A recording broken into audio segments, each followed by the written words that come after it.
இயேசு கிறிஸ்துவின் பரிசுத்தமுள்ள நாமத்துக்கு மகிமை உண்டாவதாக. Glory be to the holy name of our Lord and Savior Jesus Christ.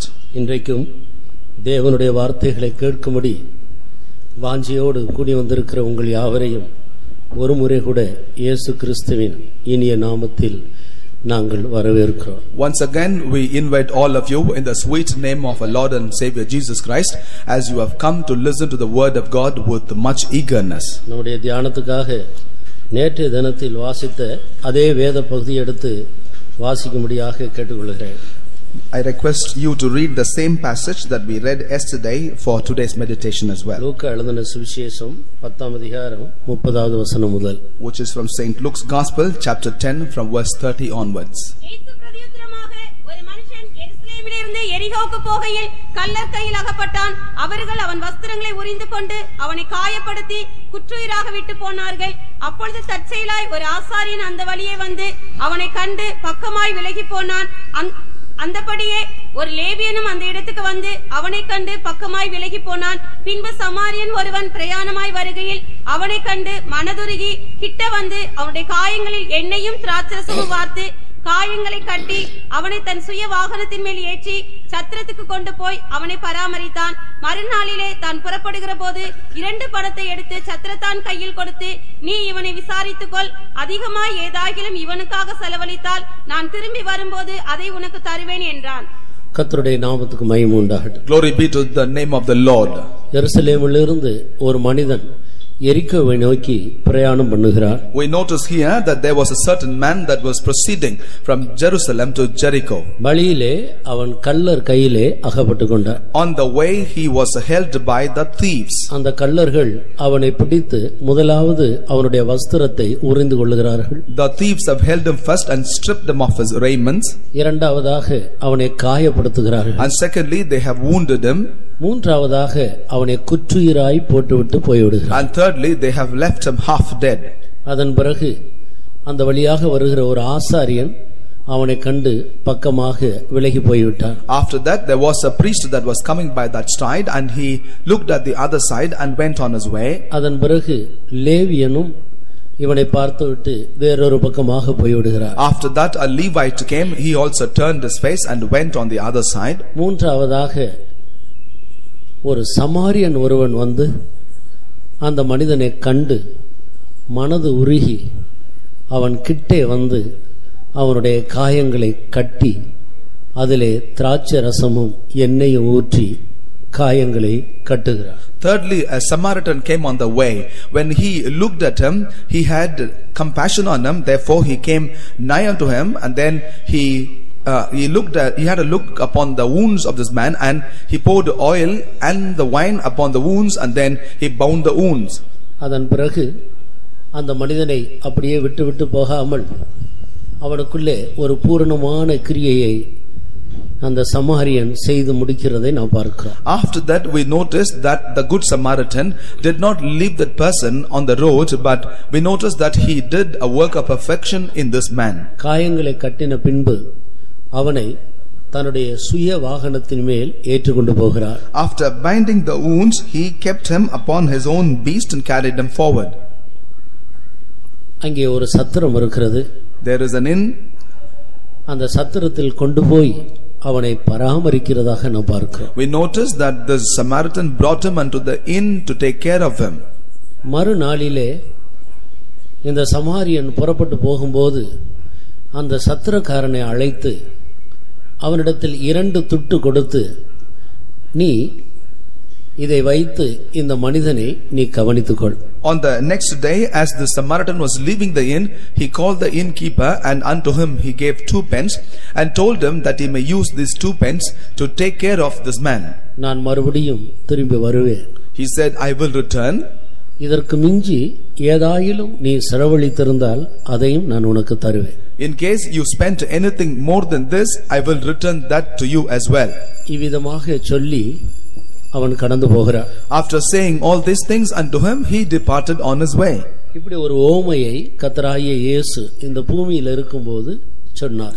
This was a parable which Lord Jesus Christ himself spake while he was living on the face of the earth. நேற்றைய தினத்தில் நாம் பார்த்தது போல எப்பொழுதெல்லாம் கர்த்தராகிய இயேசு தன்னுடைய வாயை திறந்தாரோ திறக்கும் பொழுதெல்லாம் ஓமைகளோடு கூடவே வாயை திறக்கிறார். We meditated yesterday that whenever Lord Jesus Christ opened up his mouth to speak to people, he spake to them through parables. ஓமைகளை சொல்லி அதன் மூலமாக ஆழமான சத்தியங்களை எளிதான விதத்தில் மனிதர்களுடைய நிலவரங்களுக்கு ஏற்ற விதத்தில் ஆண்டவர் விளக்கி கொடுக்கிறார். He narrated the parables to explain unto man the deeper truths about the kingdom of heaven in a simpler manner. அன்புள்ள தேவன் ஒருவரும் கெட்டு போகாமல் எல்லாரும் தன்னுடைய ராஜ்யத்துக்கு வர வேண்டும் என்ற ஒரு விசாலமான இருதயத்தோடு கூட இவ்விதமாக ஓமைகளின் மூலம் மனிதர்களோடு தொடர்பு கொள்ளுகிறதை நாம் பார்க்கிறோம். We notice this God of love, that man must not perish and man may not lose the kingdom of heaven.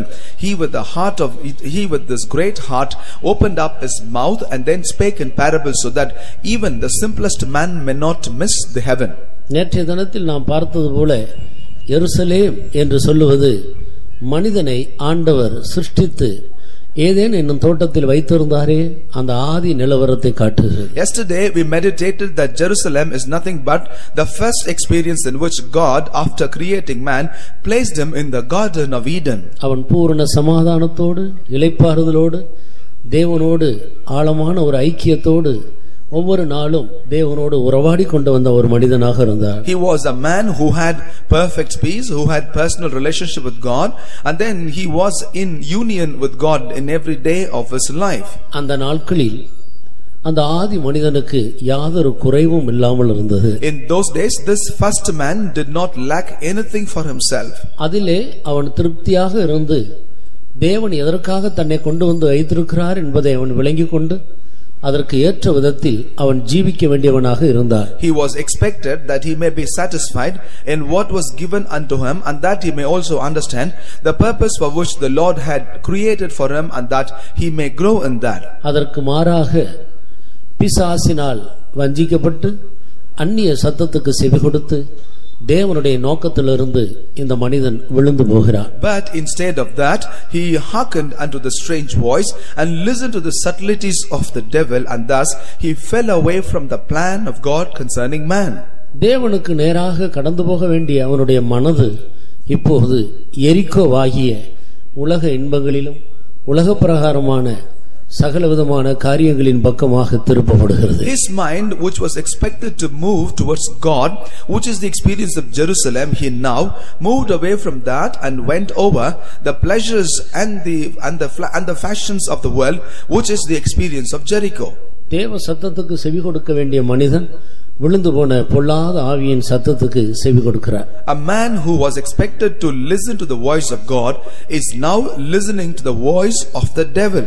அது நிமித்தமாக அவன் கள்ளர் கையிலே அகப்பட்டுக் கொள்கிறார். Because of that now he is in the hands of the thieves. கள்ளன் அல்லது திருடன் என்று சொல்லுவது சாத்தானுடைய பெயராக இருக்கிறது. Thief is a name given to the devil. இந்த கள்ளன் மூன்று விதங்களில் அவனை சேதப்படுத்தினான் என்று தியானித்தோம். We also meditated yesterday that this thief destroys that man in three different aspects. முதலாவது அவருடைய வஸ்திரத்தை உரிந்து கொள்கிறார். First and the foremost, he stripped that man of his raiments. அது அவருடைய மகிமையை நஷ்டப்படுத்துகிறதை காட்டுகிறது. That shows that as to how the glory that was given to him was destroyed. மனிதனை சிருஷ்டித்த நாளிலே அவர்கள் நிர்வாணிகளாக இருந்தாலும் வெட்கப்படாமல் இருந்தார்கள். காரணம் என்னவென்றால் தேவனுடைய மகிமை அவருடைய மனதில் நிறைந்திருந்தது. When God created man, he created him as a naked being, yet they did not have the knowledge of that. As a result, they did not feel ashamed of themselves, because the glory of God itself covered them. கர்த்தருக்கு ஸ்தோத்திரம். Praise the Lord. மகிமையை தான் ஆண்டவர் அன்றைக்கு அவர்களுக்கு வஸ்திரமாக கொடுத்திருந்தார். God cladded them with glory as raiments. விசுவாசத்தை இழக்கும்போது மனிதன் மகிமை இழந்து போகிறார். When man lost the faith, he also lost the glory. இப்படியாக அவர்கள் முதலாவது வஸ்திரத்தை உரிந்து கொண்டார்கள். This is the way for the first and the foremost, their raiments were stripped off. இரண்டாவதாக அவனை காயப்படுத்தி போட்டார்கள். And secondly, he was wounded. அது அவர்களுடைய ஆத்துமாவை பாவத்துக்கு உட்படுத்தி சேதப்படுத்துகிறதை காட்டுகிறது. This shows as to how the soul has been subjected to sin, and that the soul was subsequently destroyed. பாவம் செய்கிற ஆத்மாவே சாகும். Soul that committeth sin will die. இச்சை கற்பம் தரித்து பாவத்தை பிறப்பிக்கும். பாவம் பூரணமாகும் போது மரணம் உண்டாகிறது. Lust will conceive and beget sin, and when sin is perfected it begets destruction. பாவத்தின் அளவுக்கு ஏற்ற விதத்தில் அவருடைய இருதயம் காயப்படுத்தப்பட்டு பாவம் ஒரு பூரணத்துக்குள்ள வரும்போது அவன் செத்தே போகிறான். அவருடைய ஆத்மா தேவனை விட்டு தூரமாகவே போய்விடுகிறது. According to the extent to which this man commits sin, it is to the same extent this man is inviting unto himself death, and this death brings about destruction, and he goes as a result far away from God. ஏசாயா 61ஆம் அதிகாரத்தில் நாம் படிக்கும்போது, as we read in the prophetic book of Isaiah chapter 61, கர்த்தராகிய இயேசு கிறிஸ்துவை பற்றி அங்கே ஒரு தீர்க்க தரிசனம் எழுதப்பட்டிருக்கிறது படிக்கிறோம். There is a prophetic declaration about Lord Jesus Christ. கர்த்தருடைய ஆவியானவர் என்மேல் இருக்கிறார் என்று சொல்லி எப்படிப்பட்ட ஊழியங்களை இயேசு கிறிஸ்து இந்த பூமியிலே செய்வார் என்பதை பற்றி அந்த தீர்க்க தரிசனம் அறிவிக்கப்பட்டிருக்கிறது. There the prophecy as declared as to what kind of the ministry that the Lord will execute on the face of the earth, because the spirit of the Lord God is upon him. அதுல ஒன்றுதான் இருதயத்தில் உண்டான காயங்கள். One of that is the wound in the heart.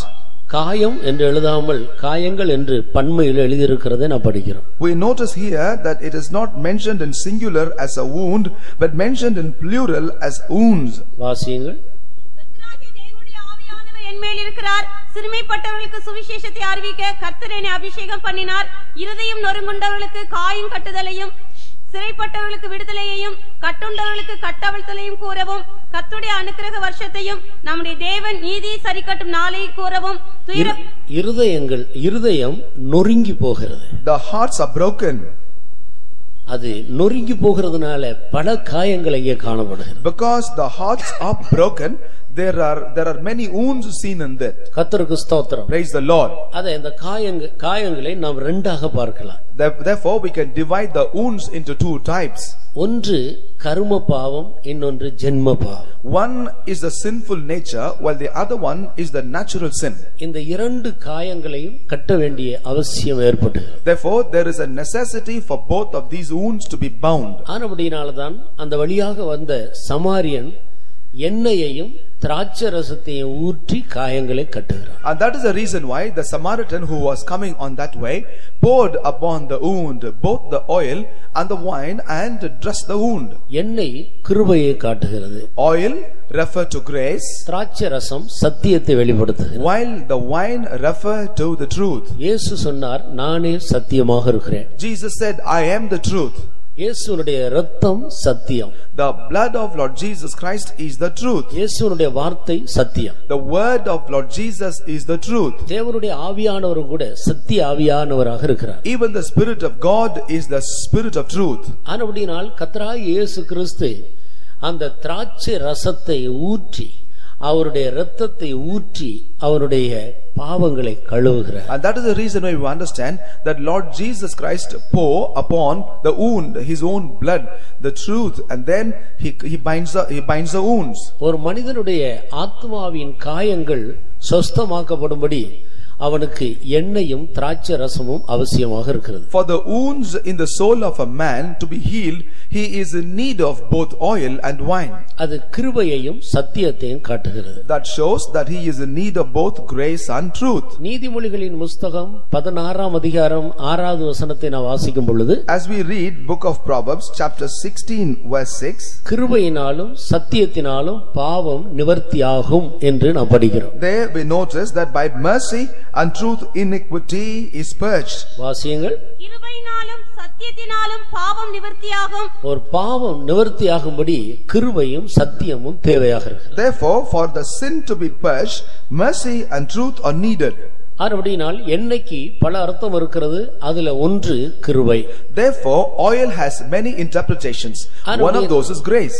கிருபையினாலும் சத்தியத்தினாலும் பாவம் நிவர்த்தியாகிறது. Therefore we understand by mercy and truth sin is purged. இயேசு கிறிஸ்துவினுடைய இரத்தத்தினால் கிரியைகளான பாவங்களிலிருந்தும் வேத வசனத்தின் மூலமாக மனிதனுடைய ஜென்ம பாவமாகிய அந்த ஆதாமுடைய கீழ்ப்படியாமை என்னும் பாவம் வசனத்துக்கு கீழ்ப்படிகிறதன் மூலமாகவும் நிவர்த்தியாக்கப்படுகிறது. By the blood of Lord Jesus Christ, the sins that have been committed by means of works have been destroyed, while by the truth of obedience, by the truth, the natural sin with which one is born, the natural sin of Adam is also destroyed. ஒரு மனிதனுடைய பாவத்திலிருந்து அவன் இயேசுவின் இரத்தத்தினால் கழுவப்பட்டு விடுதலையை பெற்றாலும் அவன் ஞானஸ்நானம் எடுக்கும் பொழுதுதான் இருதயத்தின் காயங்கள் சரியான விதத்தில் சுத்தமாக்கப்படுகிறது. Though the man sins that he has committed by means of works are cleansed through the blood of Lord Jesus Christ, the sins with which a man is born are destroyed only when this man commits himself to the truth of baptism. நீங்கள் ஏசாயா தீர்க்கதரிசியின் புத்தகம் 59ஆம் அதிகாரத்துக்கு வரும்பொழுது, as we come to the prophetic book of Isaiah chapter 59, உங்கள் அக்கிரமங்களே உங்களுக்கும் தேவனுக்கு இடையில பிரிவினை உண்டாக்குகிறது. It is your iniquity which stands as a division between you and your God. உங்கள் பாவங்களே அவர் உங்களுக்கு செவிகொடாதபடி அவருடைய முகத்தை மறைக்கிறது. It is your sin that covereth the face of the Lord, that he may not hearken unto you.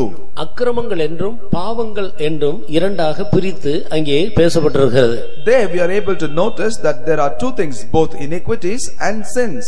அக்கிரமங்கள் கிரியைகளினால் உண்டான பாவங்களை காட்டுகிறது. Iniquities refer to the sinful deeds committed by means of works. அதை கலாத்தியருக்கு எழுதின நிருபம் 5ஆம் அதிகாரம் 19வது வசனத்திலிருந்து நாம் படிக்கலாம். We can read about that in Galatians chapter 5 from verse 19 onwards. மாம்சத்தின் கிரியைகள் வெளியரங்கமாக இருக்கின்றன. For the works of the flesh are manifest. அவை யாவன என்று சொல்லி ஒரு பெரிய பாவ பட்டியலை அங்கே நாம் படிக்கிறோம். What are those? We are able to there notice a list of sins. அதேபோல முதலாம் கொரிந்தியர் 6ஆம் அதிகாரத்திலும் கூட ஒரு பாவ பட்டியலை குறித்து நாம் படிக்கிறோம். In the same manner also as we read 1 Corinthians chapter 6, there we notice a list of sins. இப்படிப்பட்ட சரீரத்தின் கிரியைகளாகிய அக்கிரமங்களினாலே ஒரு மனிதன் தேவனை விட்டு தூரமாக போய் விடுகிறான். Thus, because of the sinful deeds of the flesh, a man can go away from God.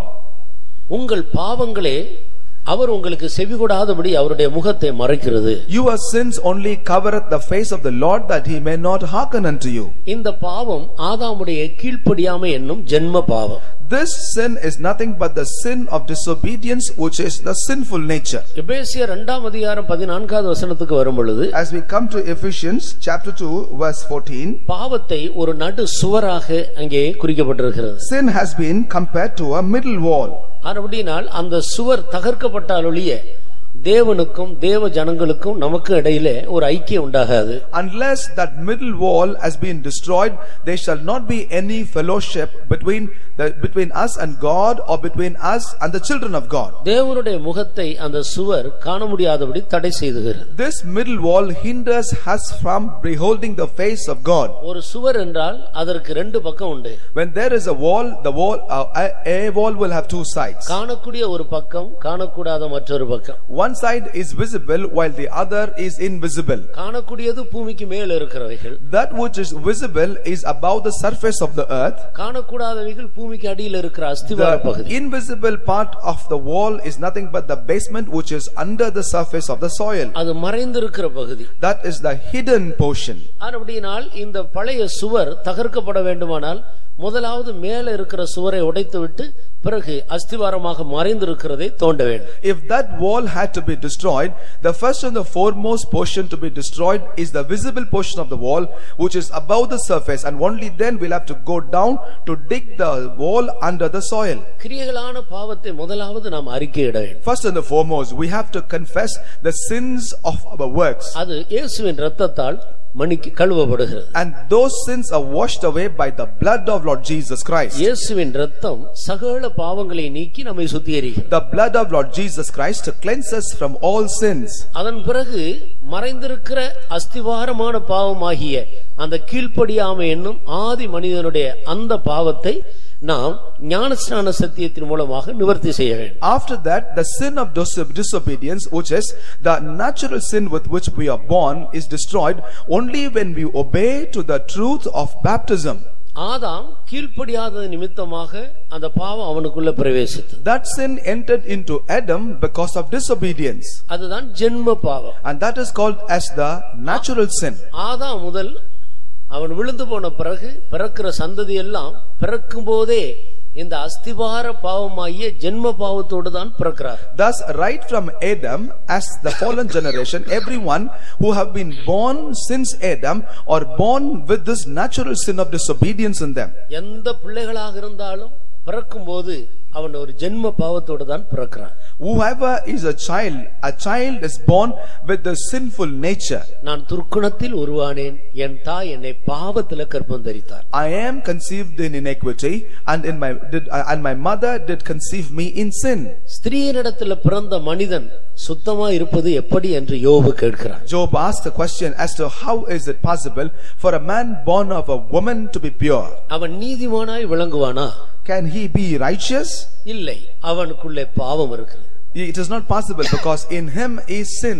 சத்தியத்தை அறியும்போது அவன் தன்னுடைய கீழ்ப்படியாமை என்னும் அந்த ஜென்ம பாவத்தை கீழ்ப்படிதல் ஞானஸ்நான சத்தியத்துக்கு கீழ்ப்படிகிறதன் மூலமாக அவன் நிவர்த்தியாக்கிக் கொள்கிறான். When he knows the truth and as he obeys to the truth by means of obedience, he destroys the sin of disobedience. ஆனபடியால்தான் தமஸ்கு நகரில் உள்ள கிறிஸ்தவர்களை உபத்திரவப்படுத்தும்படி எருசலேமிலே பிரதான ஆசாரியர்களிடத்திலேயும் மூப்பர்களிடத்திலேயும் நிருபத்தை வாங்கிக் கொண்டு சவுல் என்று சொல்லப்பட்ட பவுல் பிரயாணம் பண்ணுகிறார். And that is the reason why by fetching the permission from the chief priest and also from the elders of the people, there was a man by name called Saul, who was later called as Paul, proceeded.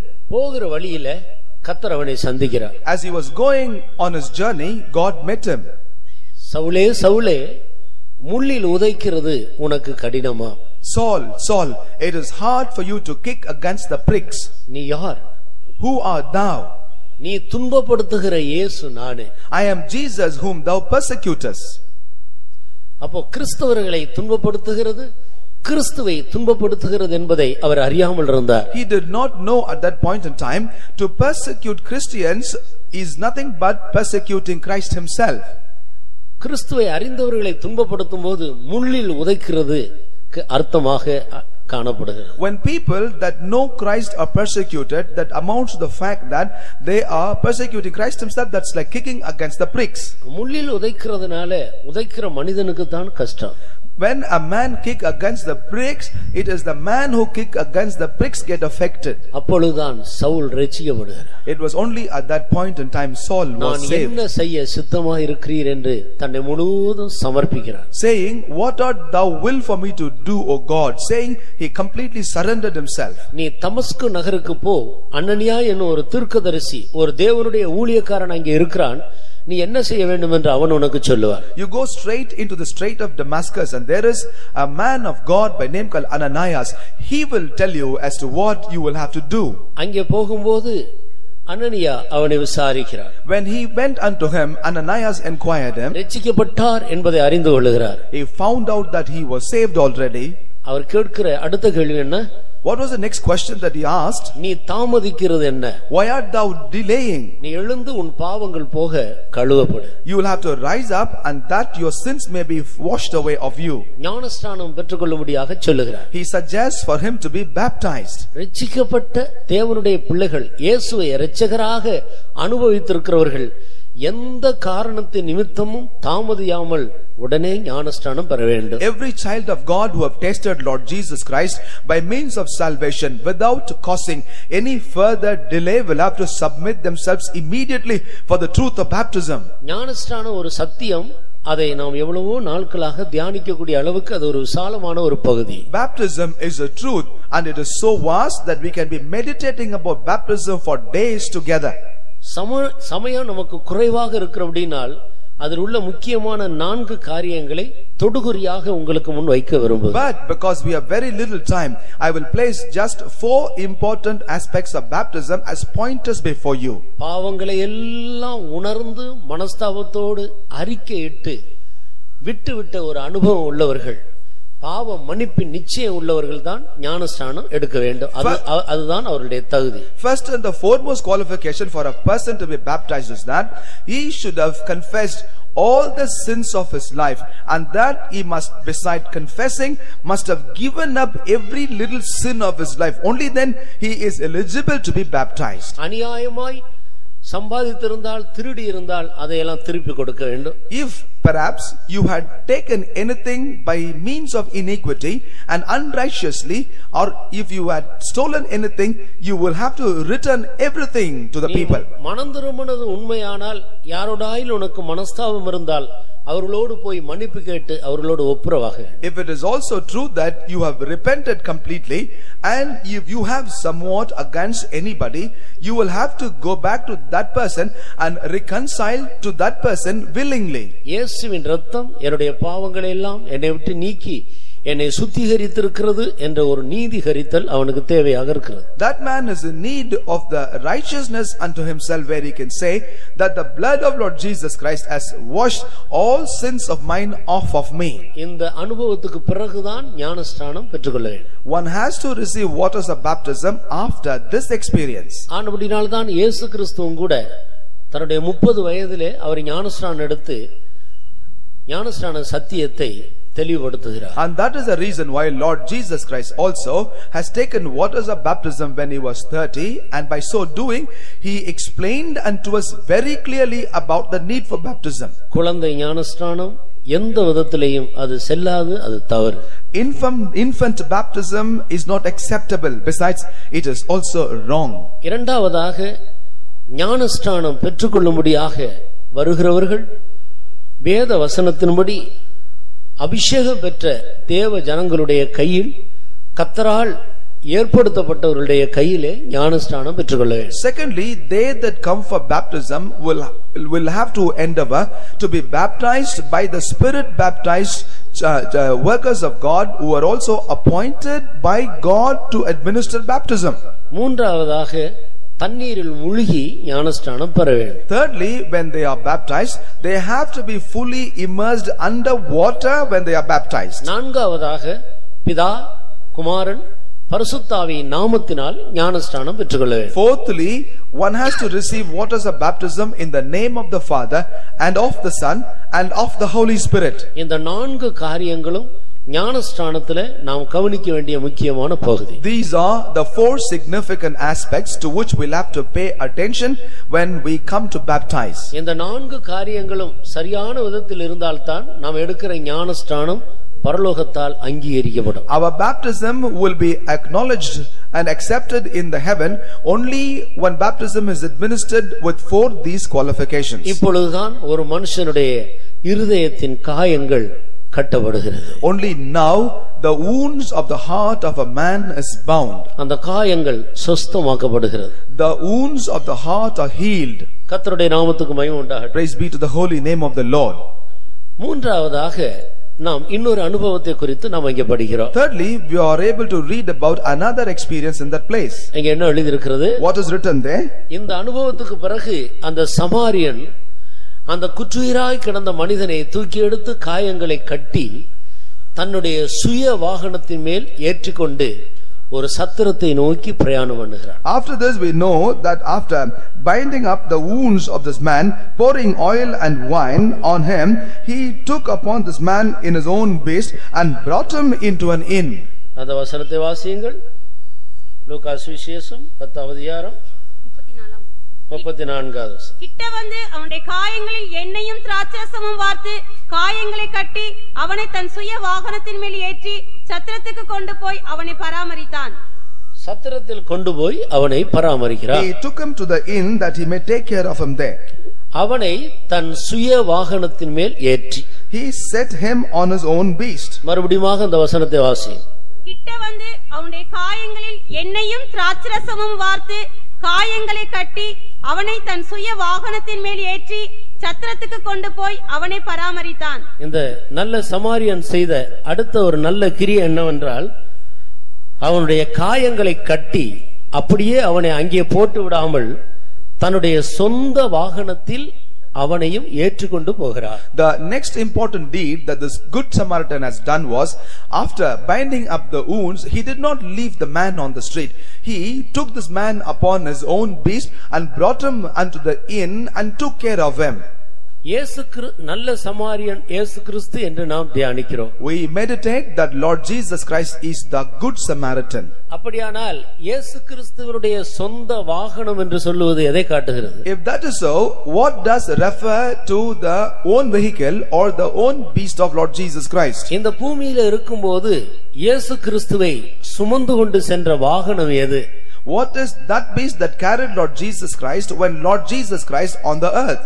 மத்தேயு எழுதின சுவிசேஷம் 4ஆம் அதிகாரம் முதல் வசனத்தை வாசித்து பாருங்கள். As we Matthew chapter 4 verse 1.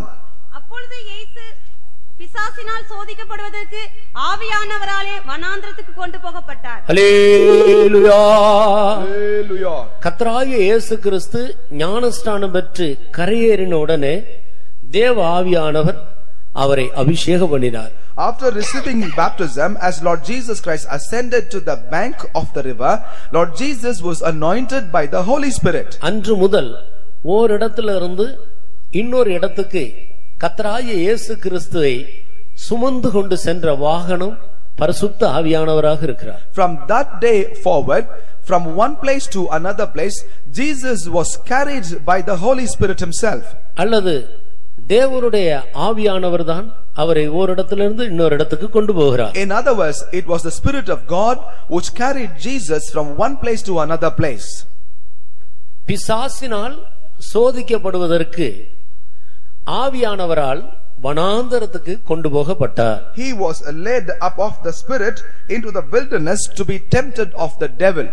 நீங்கள் அப்போஸ்தல நடவடிக்கையின் புத்தகம் 8ஆம் அதிகாரத்தில் படிக்கும்போது, as we read Acts of the Apostles chapter 8, பிலிப்பு என்ற ஒரு தேவனுடைய மனுஷனையும் கூட பரிசுத்த ஆவியானவர் சுமந்து சென்றதாக நாம் அங்கே படிக்கிறோம். we read there was a man of God by name called Philip who was also carried by the Holy Spirit. 27வது வசனத்தை வாசியுங்கள். அந்தபடி அவன் எழுந்து போனான். அப்பொழுது எத்தியோப்பியருடைய ராஜஸ்திரியாகிய கந்தாகே என்பவளுக்கு மந்திரியும் அவருடைய பொக்கிஷம் எல்லாவற்றுக்கும் தலைவனுமாயிருந்த எத்தியோப்பியனாகிய ஒருவன் பணிந்து கொள்ளும்படி எருசலேமுக்கு வந்திருந்து ஊருக்கு திரும்பி போகும்போது தன் ரதத்திலே உட்கார்ந்து ஏசாயா தீர்க்கதரிசியின் ஆகமத்தை வாசித்துக் கொண்டிருந்தான். ஆவியானவர், நீ போய் அந்த ரதத்தோடே சேர்ந்து கொள் என்று பிலிப்புடனே சொன்னார். அப்பொழுது பிலிப்பு ஓடி போய் சேர்ந்து அவன் ஏசாயா தீர்க்கதரிசியின் ஆகமத்தை வாசிக்கிறதை கேட்டு, நீ வாசிக்கிறவர்களின் கருத்து உமக்கு தெரியுமா என்றான். அதற்கு அவன், ஒருவன் எனக்கு தெரிவிக்காவிட்டால் அது எனக்கு எப்படி தெரியும் என்று சொல்லி பிலிப்பு ஏறி தன்னோட உட்காரும்படி அவனை வேண்டிக் கொண்டான். அவன் வாசித்த வேத வாக்கியம் என்னவென்றால், அவர் ஒரு ஆட்டை போல அடிக்கப்படுவதற்கு கொண்டு போகப்பட்டார். மயிர் கத்திரவிற்கு முன்பாக சத்தமிடாதிருக்கிற ஆட்டுக்குட்டியை போல அவர் தமது வாயை திறவாதிருந்தார். அவர் தம்மை தாழ்த்தின போது அவருடைய நியாயம் எடுத்து போடப்பட்டது. அப்படியே இரண்டு பேரும் ஞானஸ்நானம் பெற்றுக்கொள்ளும்படியாக தண்ணீரில் இறங்குகிறார். And then we notice subsequently both of them descend into water that one may be baptized. தண்ணீர் மிகுதியாய் இருந்த ஒரு இடத்துக்கு வந்தபோது, இதோ தண்ணீர் இருக்கிறதே, தடை என்ன என்று கேட்கிறார். When both of them had come to a place where there was enough water, he asked, there is enough water, what is the hindrance for me that I should not be baptized? நீர் முழு இருதயத்தோடு விசுவாசித்தால் தடை ஒன்றில்லை. Then it was said that if you believe in God wholeheartedly, there is no hindrance whatsoever. நான் இயேசுவை மனுஷகுமாரனாக அல்ல, தேவனுடைய குமாரன் என்று விசுவாசிக்கிறேன் என்றார். He said, I don't only believe in Jesus as son of man, I believe in him as son of God also. இரண்டு பேரும் தண்ணீரில் இறங்கி ஞானஸ்நானம் பெற்றார்கள். Then both of them descended into water and he was baptized. வாசியுங்கள். ரதத்தை நிறுத்தச் சொன்னான். அப்பொழுது பிலிப்பும் மந்திரியும் ஆகிய இருவரும் தண்ணீரில் இறங்கினார்கள்.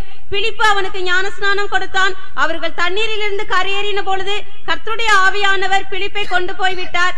மந்திரியும் அப்புறம் அவனை காணாமல் சந்தோஷத்தோட தன் வழியே போனான். பிலிப்பு எங்கே போய்விட்டார்? ஞானஸ்நானம் கொடுத்த உடனே பிலிப்பு எங்கே போய்விட்டார்? Right after administering baptism, where did Philip go? கர்த்தருடைய ஆவியானவர் அவரை கொண்டு போய்விட்டார். The Spirit of God took him away. கர்த்தருக்கு ஸ்தோத்திரம். Praise the Lord. ரெண்டு பேரும் ரதத்துல பிரயாணம் பண்ணும்போது, நான் ஒரு இடத்துல இருந்து இன்னொரு இடத்துக்கு போனாலே 2 பாட்டில் தண்ணி கொண்டு போகிறோமே, ரதத்துல பிரயாணம் பண்ணுகிறவர்கள் தண்ணீர் இல்லாமல் போயிருப்பார்களா? Imagine when we go from one place to another place these days, we carry at least 2 bottles of drinking water. Don't you think so? Those people that were traveling on a chariot those days would not carry enough water. தெளிப்பு ஞானஸ்நானம் போதுமானதாக இருந்தால் ரதத்துல வைத்து அந்த பிலிப்பு அந்த தண்ணீரை எடுத்து தெளித்து ஞானஸ்நானம் கொடுத்திருக்கலாமே. இந்த மந்திரியை மரியாதைக்குரிய அந்த மனிதனை ஏன் இறைக்கு கொண்டு போய் தண்ணீருக்குள்ள கொண்டு போக? If only sprinkling baptism was accepted, then Philip would have administered sprinkling baptism unto the minister right at that spot.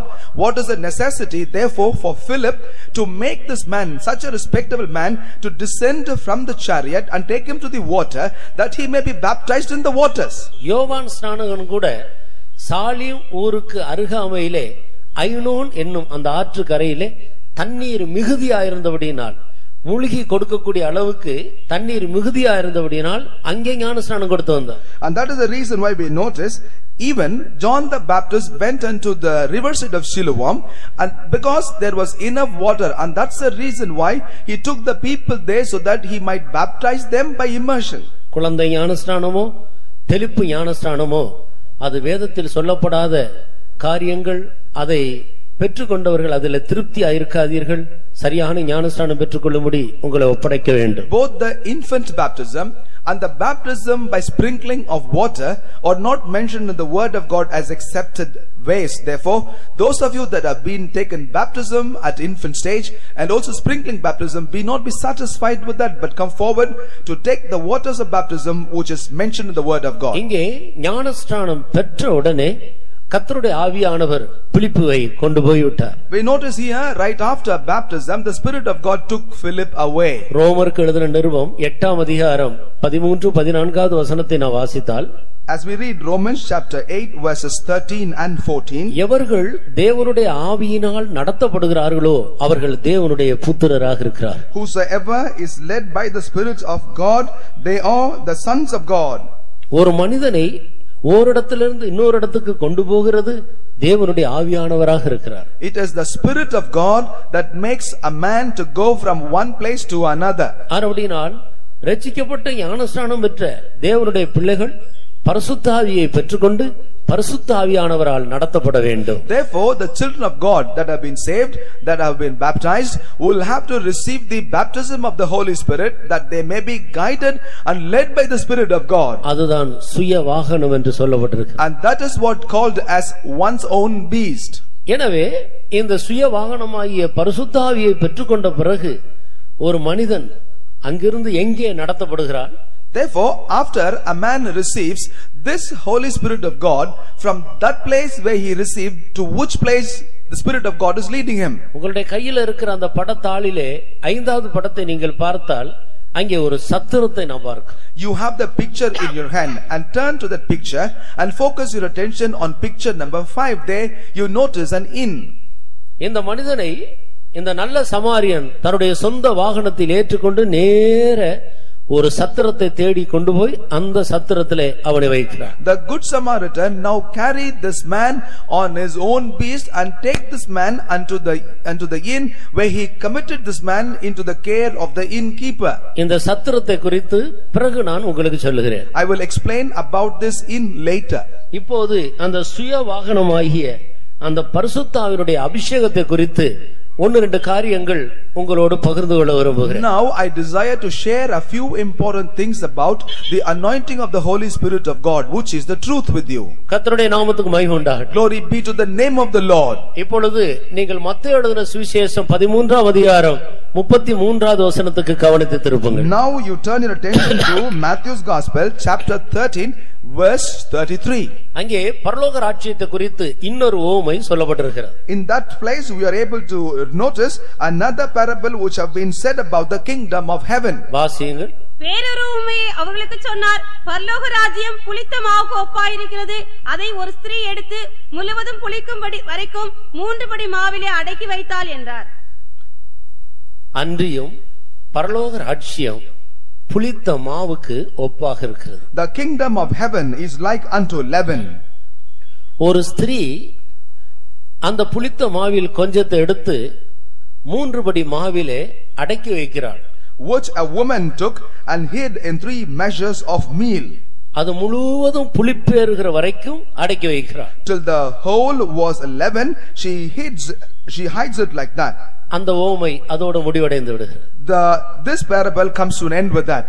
அது ஒரு சிறிய ஓமையாக இருந்தாலும் ஆழமான அர்த்தம் நிறைந்த ஒரு ஓமையாக இருக்கிறது. Though this is a small parable, this parable has a very deep meaning in it. இங்கே ஒரு ஸ்திரியை நாம் பார்க்கிறோம். Here we notice a woman. 3 படி மாவு ஒரு பெரிய பாத்திரத்தில் வைக்கப்பட்டிருக்கிறது. And there is on a big jar there are 3 measures of flour. அவளுடைய கையில் இருக்கிறதான இந்த கொஞ்சம் புளித்த மாவை கொண்டு போய் அந்த 3 படி மாவிலே ஊற்றுகிறார். And she takes one meal of leaven, meal which is leavened already. She takes that and now mix that up with the 3 measures of flour. அது அடக்கி வைக்கப்படுகிறது. It is mentioned here that she hides it there. அடக்கி வைக்கப்படுகிறது என்றால் பத்திரமாக பாதுகாக்கப்படுகிறது. When it is mentioned that she hid it there, that shows that it is preserved and protected properly.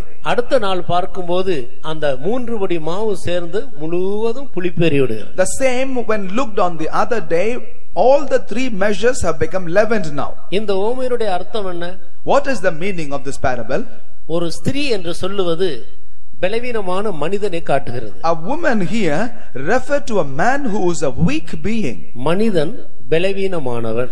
Man by nature is weak. ஸ்திரீ என்றால் பலவீன பாண்டம் என்று நாம் அறிந்திருக்கிறோம். We notice that woman is a weak vessel. ஆனபடியால் பலவீனமான மனிதன் ஒரு ஸ்திரீக்கு ஒப்பிடப்பட்டிருக்கிறார். And that is the reason why a weak man has been compared to a woman. மனிதன் தேவனை விட்டு விலகி ஆண்டவருடைய சத்தியத்தை விட்டு அவன் விலகி போனார். Man departed from God and thus he also departed from the truths of God. பலவீனமான இந்த மனிதனுக்கு தான் உதவி செய்யும்படி தேவன் மனுஷனாக இந்த பூமியில வந்தார். To help this weak man only, Lord God came in the form of Jesus to this world. ஒரு தேவனுடைய பிள்ளை பரிசுத்த ஆவியினுடைய அபிஷேகம் பெற்றிருந்தாலும் அவன் ஒரு குழந்தைதான். குழந்தை பலவீனம் உள்ளது. Though a child of God may be spirit baptized, he is still a child, which means a child is weak. அபிஷேகம் பெற்ற கலாத்தியர் சபையை பார்த்து அப்போஸ்தலனாகிய பவுல் இவ்விதமாக சொல்லுகிறார். Unto the Galatian church which is spirit baptized, this is how Saint Paul has made a comment. கொரிந்தியர் சபையை பார்த்தும் இப்படி சொல்லுகிறார். This is what he also said to the Corinthian church. நான் உங்களை குழந்தையாக எண்ணி உங்களோடு பேச வேண்டியதாக இருக்கிறது. Considering that you are still babes, I am forced to speak with you. நீங்கள் பலனற்றவர்களாக இருக்கிறீர்கள். You are still weak. பொறாமையும் வாக்குவாதங்களும் மத பேதகங்களும் உங்களிடத்தில் காணப்படுகிறது. You have still jealousy, arguments and religious disputations among you. நீங்கள் இன்னும் தேறினவர்களாக காணப்படவில்லை. You are not seen as yet as matured. நீங்கள் அபிஷேகம் பெற்ற காலத்தை கவனித்து பார்த்தால் இந்நேரம் நீங்கள் போதகர்களாக இருக்க வேண்டும். When I consider the time in which you have been baptized, when I see you now, you should have become teachers already. ஆனால் இன்னும் பால் உண்கிற குழந்தைகளாகவே இருக்கிறீர்களே. Nonetheless, you are still like babes which consume milk. நான் உங்களுக்கு பலமான ஆகாரத்தை கொடுக்க முடியவில்லை. I am not able to give you strong meat.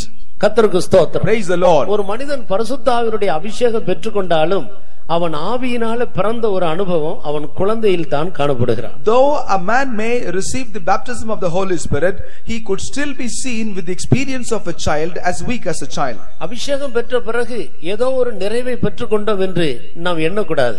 After receiving the anointing of the Holy Spirit, we should not think that we have already become perfect. நீ அபிஷேகம் பெறும்போது ஒரு புது மனுஷன்.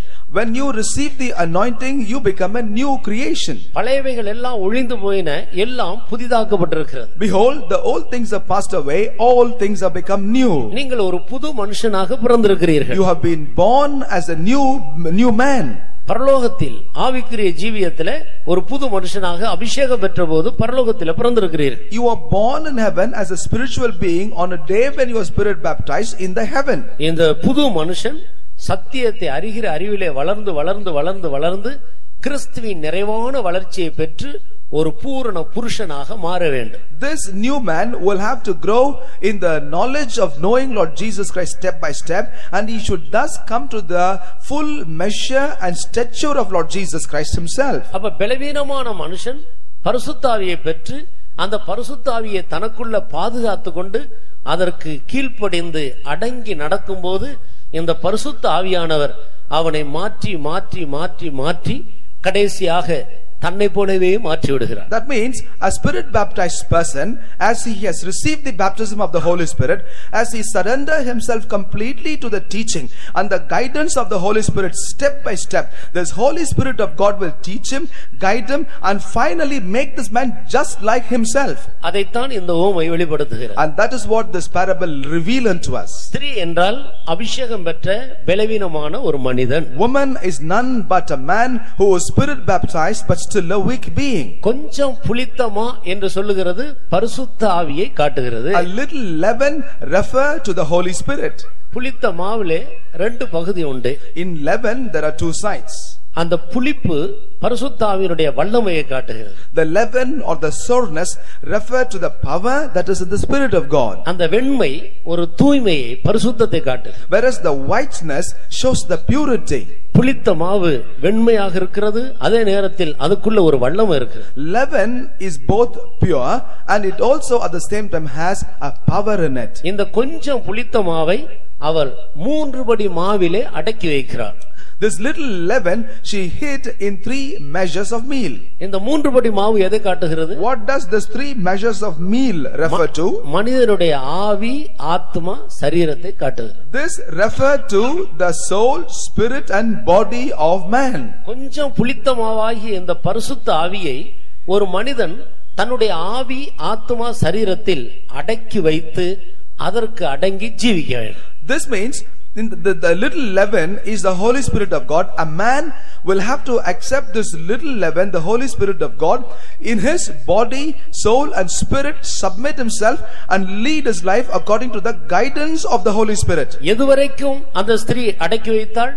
How long this woman hid that one measure of leaven? இந்த 3 படி மாவும் முழுவதும் புளிப்பேறுகிற வரைக்கும். Until the 3 measures of meal completely get leaven. இது எதை காட்டுகிறது? What does this show?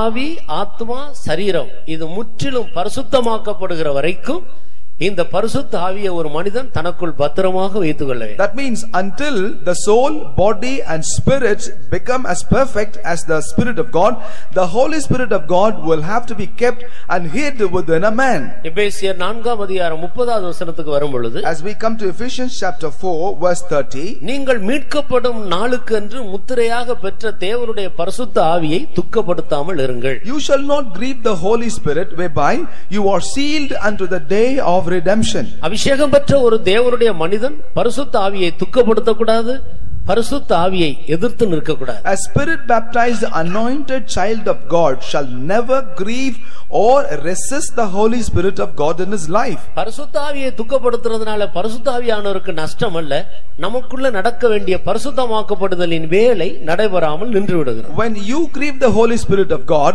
the Holy Spirit of God is not at loss, but we are at loss because the work that the Holy Spirit of God want to do in us is hindered. Husband and wife உள்ள ஒரு குடும்பத்துல ஒரு நாள் இப்படி ஒரு சம்பவம் நடந்தது. In a family which contained husband and wife had to have this experience on a day. கர்த்தருக்கு ஸ்தோத்திரம். Praise the Lord. அடிக்கடி சாப்பாட்டுல அந்த கல்லெல்லாம் எடுத்து சுத்தமா சாப்பாடு செய்யாம இடையில கல்லெல்லாம் போட்டு அந்த அம்மா ரொம்ப தொந்தரவு கொடுத்துக்கிட்டே இருந்தாங்க. அவரு ரொம்ப நாளா சொல்லி பார்த்தாரு, கேட்கல.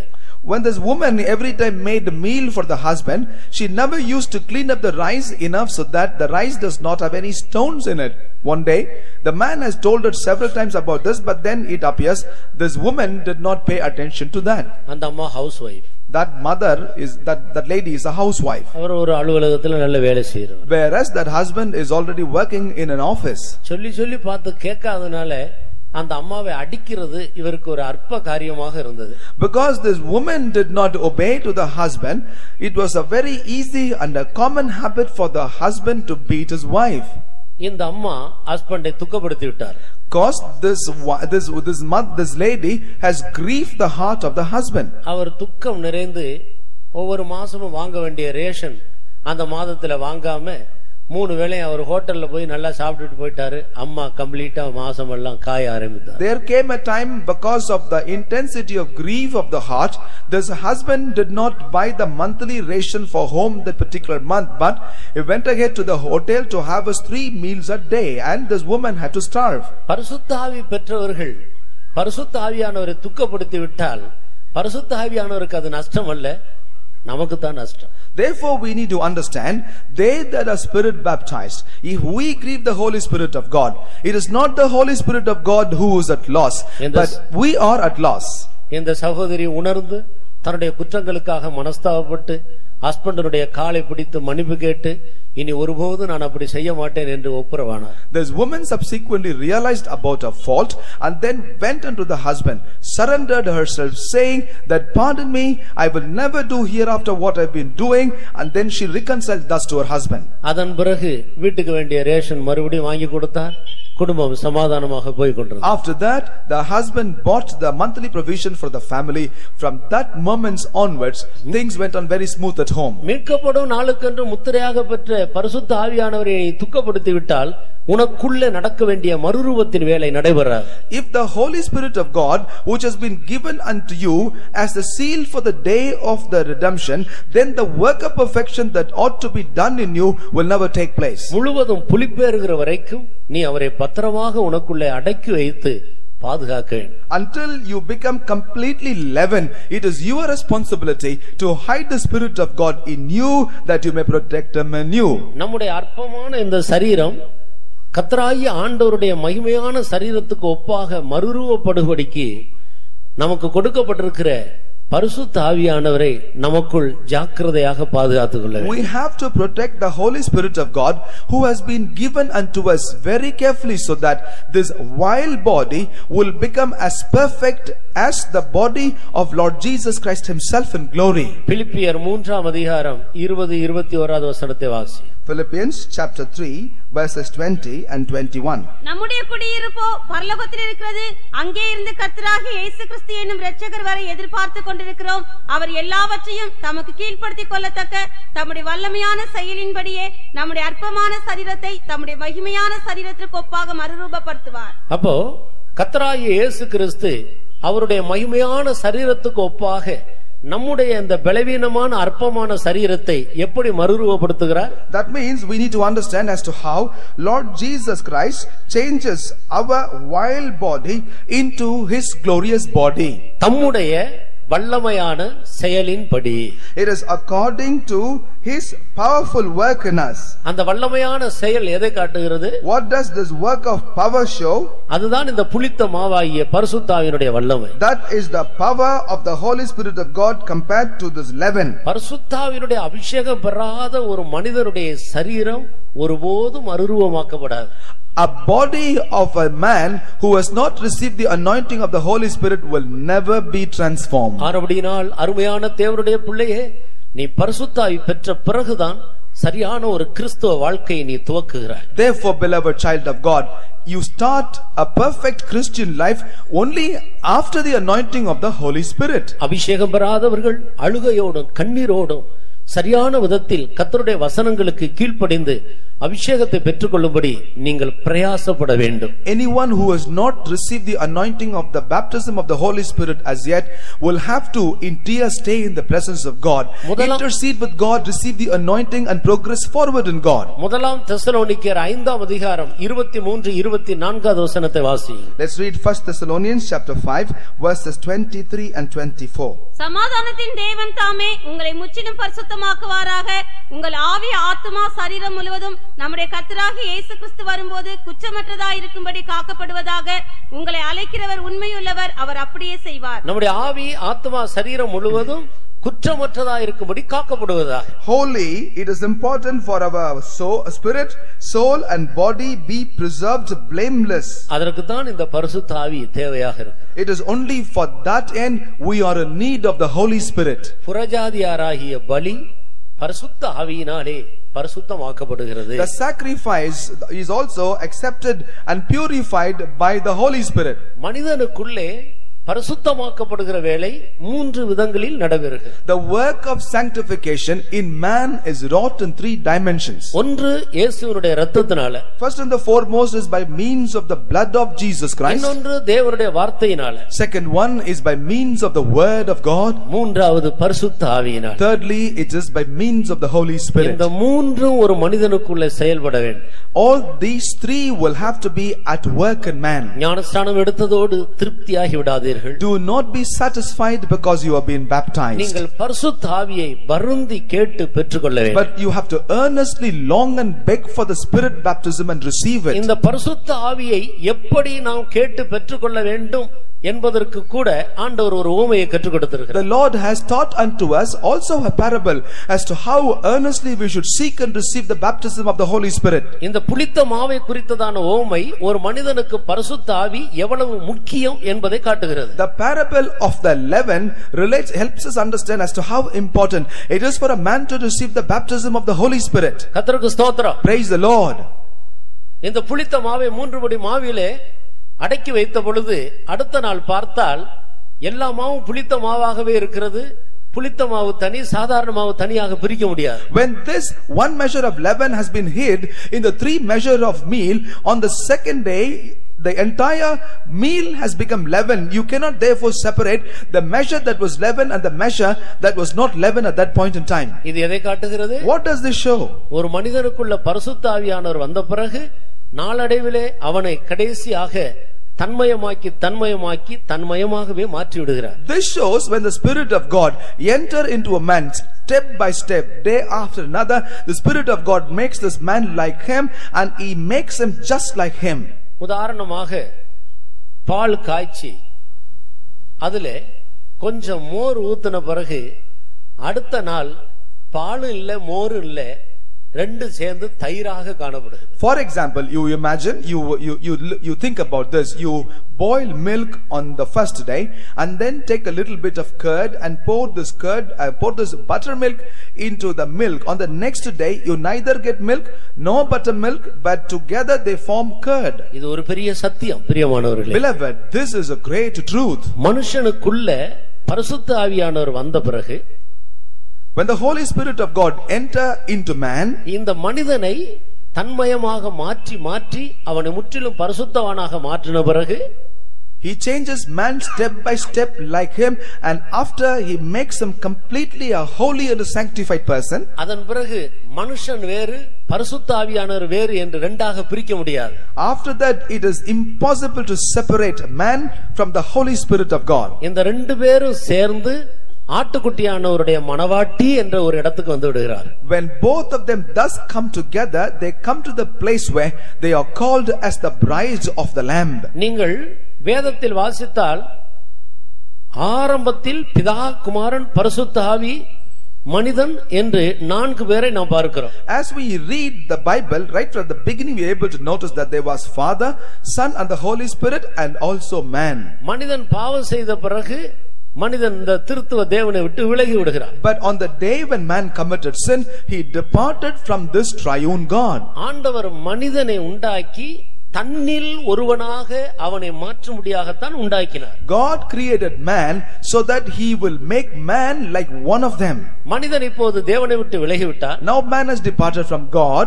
அதற்காக அந்த மனிதனை தன்னில் ஒருவனாக மாற்றும்படி ரத்தம் சிந்தினார், வசனம் கொடுத்தார், பரிசுத்த ஆவியை அனுப்பினார். Once again that he would make man like one of him, he had given him the blood, given him the word, and also given unto this man the Holy Spirit.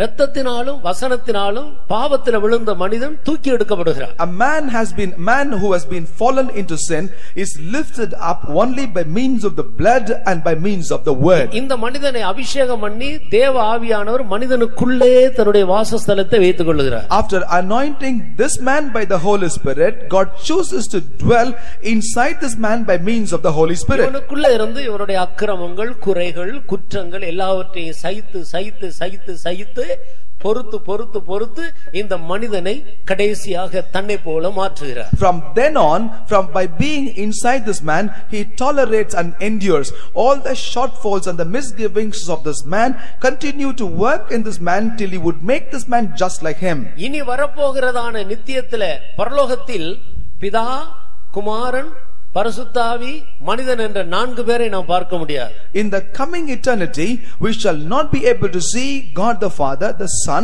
the Holy Spirit and the man. We cannot see these 4 persons. அதற்கு பதிலாக பிதா, குமாரன், ஆட்டுக்குட்டியானவருடைய மணவாட்டி. Instead of that, we see God the Father, Son and the bride. பரிசுத்த ஆவியானவரும் மனிதரும் 2 பேரும் சேர்ந்து ஒன்றாகி விடுகிறார். Holy Spirit and man become one. இப்படித்தான் மனிதன் தேவனில் ஒருவனாக மாறுகிறான். That is how man become one among God. அருமையானவர்களே, மனிதன் மேல் ஆண்டவர் வைத்த அன்பு எவ்வளவு பெரிதாக இருக்கு. Beloved, consider how big is the love that God kept upon man. அப்படியானால் மனிதன் எந்த அளவுக்கு அவன் வளர்ச்சி அடைய வேண்டியவனாக இருக்கிறான். If that is so, as to how much man is expected to grow. இந்த பூமியில பெரிய செல்வவான்களாக ஐஸ்வர்யவான்களாக நிறைய வீடு தோட்டம் காடு இதெல்லாம் வைத்துக்கொண்டு பெரிய ஆளாக காட்டுறதுக்காக மனிதன் சிருஷ்டிக்கப்பட்டவன் அல்ல. Man was not created to boast himself about his wealth or about his riches as a very wealthy or a great man. அவனும் அழிந்து போவான், அவன் சேர்த்தவைகள் எல்லாம் அழிந்து போகும். He will perish, and also the substances that he has gathered also will perish away with him. மனிதனை ஆண்டவர் இந்த பூமியில வைத்திருக்கிறதே அவன் பரிசுத்தமாய் ஜீவித்து ஆண்டவரை போல மாறுவதற்காகத்தான். The very reason why God allowed man to be existing on the face of the earth is that he will know God and that he shall also become like God himself. ஒரு மனிதன் தேவனை போல மாறும்படியாக வேற வழியே இல்லை. இந்த வழிதான் அதற்கு ஏற்ற வழியா. For a man to become like God, there is no other way, but this is the one and only way.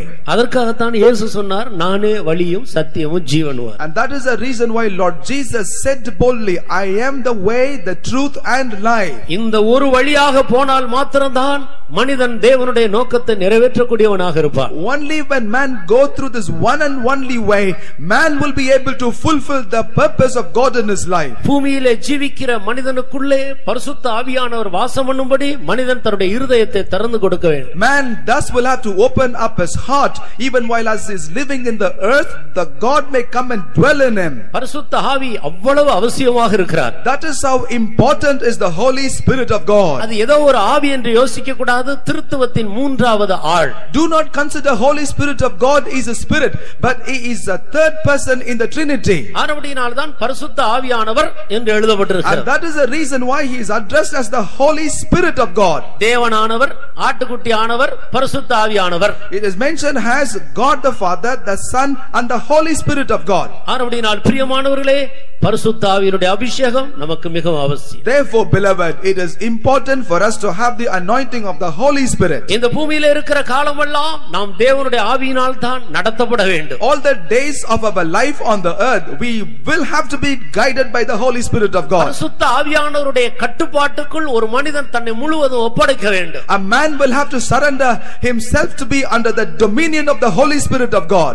யோவான் எழுதின சுவிசேஷம் 18ஆம் அதிகாரம் 21வது வசனத்தை நான் வாசிக்கும் பொழுது, as we read St. John's Gospel chapter 18 verse 21, நீர் என்னிடத்தில் விசாரிக்க வேண்டியதென்ன? இல்ல 21ஆம் அதிகாரம் 18வது வசனம் வாசி.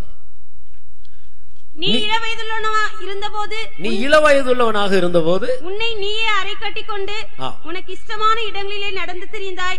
நீ முதிர் வயதுள்ளவனாகும் போது உன் கைகளை நீட்டுவாய், வேறொருவன் உன் அறையை கட்டி உனக்கு இஷ்டமில்லாத இடத்துக்கு உன்னை கொண்டு போவான் என்று மெய்யாகவே மெய்யாகவே உனக்கு சொல்லுகிறேன் என்றார். இந்த வசனத்தினுடைய அர்த்தம் என்ன? What is the meaning of this verse? நீ இளவயதுள்ளவனாக இருக்கும்போது, when thou was young, நீ பரிசுத்த ஆவியினுடைய அபிஷேகம் பெறுவதற்கு முன்பாக நீ இளவயதுள்ளவன். prior to the anointing of the baptism, you were like a young man. உன் இஷ்டப்படி நீ நடந்து திரிந்தாய். And you walked in your own desires. ஆனால் இப்பொழுது நீ பரிசுத்த ஆவியை பெற்றுக்கொண்டிருக்கிறாய். But now you have received the anointing of the Holy Spirit. உனக்குள்ள இருக்கிற ஆவியானவர் ஆழ்ந்த அனுபவம் உடையவர். The Spirit of God that is in you has got a vast experience. ஆனபடியால் இப்பொழுது நீ முதிர் வயதுள்ளவனாக காணப்படுகிறாய். Therefore now you are seen as a matured person. இனி நீ உன் அறையை கட்டிக்கொள்ள கூடாது. But therefore from now onwards you shall not gird up your loin. உன் கைகளை நீட்டு.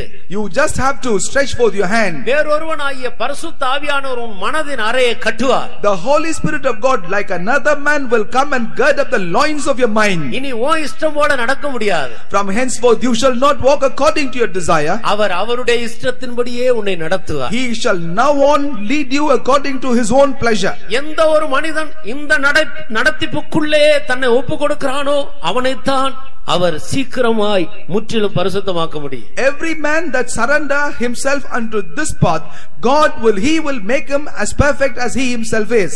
நம்முடைய மனது, நம்முடைய கண்கள், நம்முடைய வாய், நம்முடைய காது, சரீரம் முழுவதும் பரிசுத்த ஆவியானவருடைய கண்ட்ரோலுக்குள் வர வேண்டும். Our mind, our eyes, our ears, our mouth, our entire body will have to come under the control of the Holy Spirit. ஒவ்வொரு நாளும் பரிசுத்த ஆவியானவரே இந்த பகலில் என்னுடைய இஷ்டம் போல நடக்க விடாதிரும், நீர் விரும்புகிறது போல உம்முடைய இஷ்டத்தின்படி என்னை நடத்தும் என்று நம்முடைய கைகளை நீட்டி அவருக்கு நம்மை சரணாகதியாக ஒப்படைக்க வேண்டும். And that is the reason why every morning we'll have to stretch forth our hands and tell unto the Holy Spirit of God, Spirit of God, I pray today that I may not do anything according to my own desire, but I may do everything according to your blessed will and desire. என் பிரியமே, உன்னை பார்வோருடைய ரதங்களில் பூண்டு இருக்கிற பரிகள் பவுஞ்சுக்கு ஒப்பிடுகிறேன். My beloved, I will compare you unto the host of horses that have been put together to the chariot of Pharaoh. இது அபிஷேகம் பெற்ற தேவனுடைய ஜனத்தை பார்த்து சொல்லப்படுகிறது. This is what has been mentioned about the spirit baptized children of God. உன்னத பாட்டின் புத்தகம் 1ஆம் அதிகாரத்தில் நாம் அப்படி படிக்கிறது இல்லையா?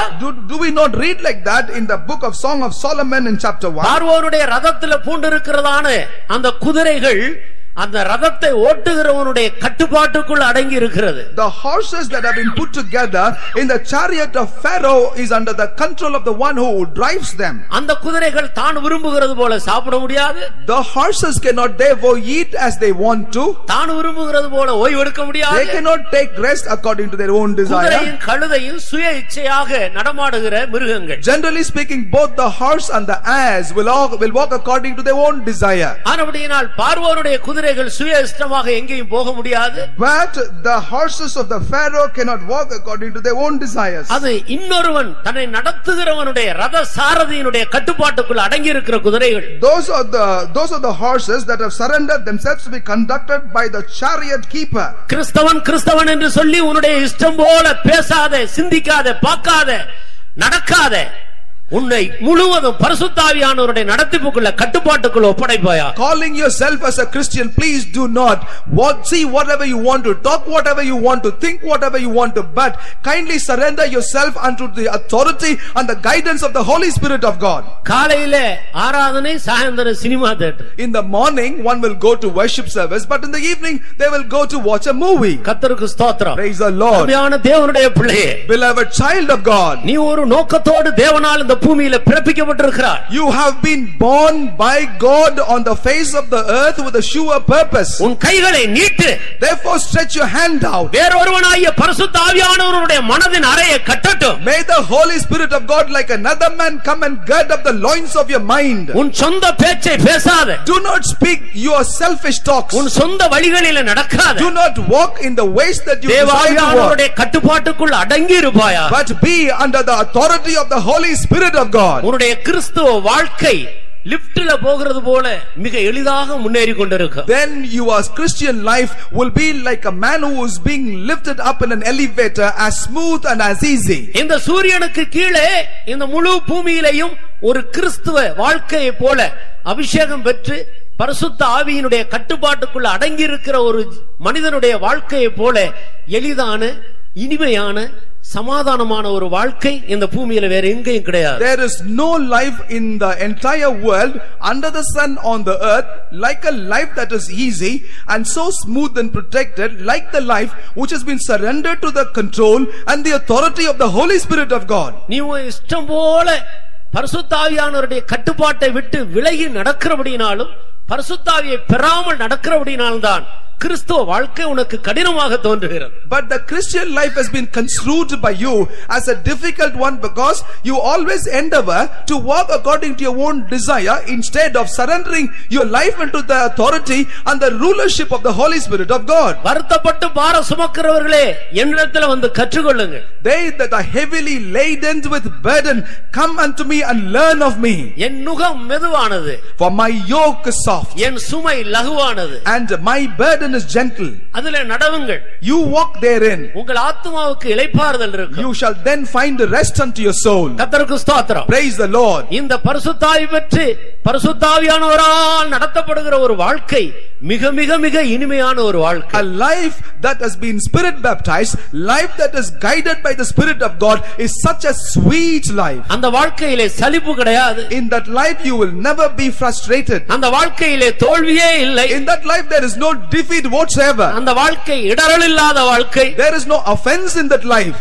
கர்த்தருக்கு ஸ்தோத்திரம். Praise the Lord. இப்படிப்பட்ட ஒரு இனிமையான எளிதான உன்னதமான வாழ்க்கை செய்யும்படி கர்த்தர் நம்மை அழைக்கிறார். The Lord calls us today that we may lead such a smooth, quiet, easy and a victorious life. நீ பாரம்பரியத்தினால் கட்டப்பட்டு கிறிஸ்துவ வாழ்க்கையின் மேன்மையை இழந்து போய் ஜீவிக்காதே. Because do not give up, do not lose the greatness of the Christian life because of the rudiments of your tradition. வசனம் உன்னை கட்டட்டும். May the word bind you. ஒரு மதம் உன்னை கட்ட வேண்டாம். But let not a religion to ever bind you. சடங்காச்சாரம் உன்னை கட்ட வேண்டாம். Do not ever allow the practices of the religion to bind you. மத கோட்பாடுகள் உன்னை கட்ட வேண்டாம். Don't let the precepts of the religion to have hold on you. பாரம்பரியம் உன்னை கட்ட வேண்டாம். Do not let the traditions and the customs to have control over you. வேத வசனம் உன்னை கட்டட்டும். But may the word of God bind you and build you. தேவ ஆவியானவர் உன்னை கட்டட்டும். May the Spirit of God build you. சத்தியம் உன்னை கட்டட்டும். May the truth build you. நீ அதன்படி நடக்க உன்னை சமர்ப்பிப்பாயா? Surrender yourself that you may walk according to the truth. பரிசுத்த ஆவியினுடைய அபிஷேகம் அவ்வளவு முக்கியமாக இருக்கு. So important is the baptism of the Holy Spirit of God. அதை எத்தனை பேர் நான் ஒத்துக்கொள்கிறோம்? How many of us accept that? ஒத்துக்கொள்கிறவர்கள் எல்லாரும் கரங்களை உயர்த்தி தேவன் ஈவாக நமக்கு அனுப்பி கொடுத்த பரிசுத்த ஆவிக்காக நன்றியுள்ள இதயத்தோடு கர்த்தரை மகிமைப்படுத்துவோமா? ஹல்லேலூயா, ஹல்லேலூயா. கர்த்தருடைய நாமத்துக்கு மகிமை உண்டாகட்டும். பிரியமானவர்களே, beloved, glory be to the name of the Lord. இந்த பரிசுத்த ஆவியை நாம் எப்படி பெற்றுக்கொள்ள வேண்டும் என்று அதனுடைய முக்கியத்துவத்தை குறித்து ஆண்டவர் கொடுத்த ஒரு உவமையை நான் சுருக்கமாக சொல்ல விரும்புகிறேன். I would like to explain in brief about another parable which the Lord himself spake unto us, saying as to how one should receive the anointing of the Holy Spirit. லூக்கா எழுதின சுவிசேஷம் 19ஆம் அதிகாரம் 5வது வசனத்திலிருந்து வாசித்துவார். Luke's Gospel chapter 19 from verses 5 onwards.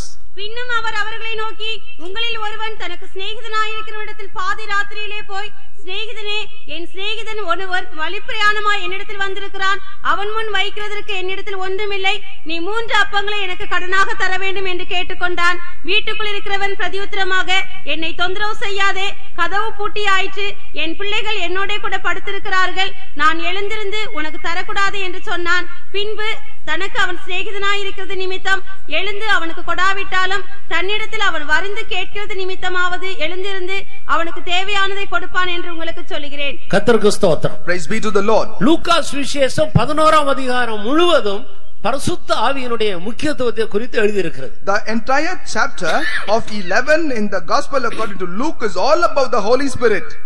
இங்கே ஒரு மனிதன் தன்னுடைய சிநேகிதனிடத்தில் வந்து எனக்கு 3 அப்பங்கள் வேண்டும் என்று சிநேகிதனிடத்தில் வருகிறான். Here a man cometh unto his friend. அவன் ஒரு வழிபோக்கன். He is a wayfarer.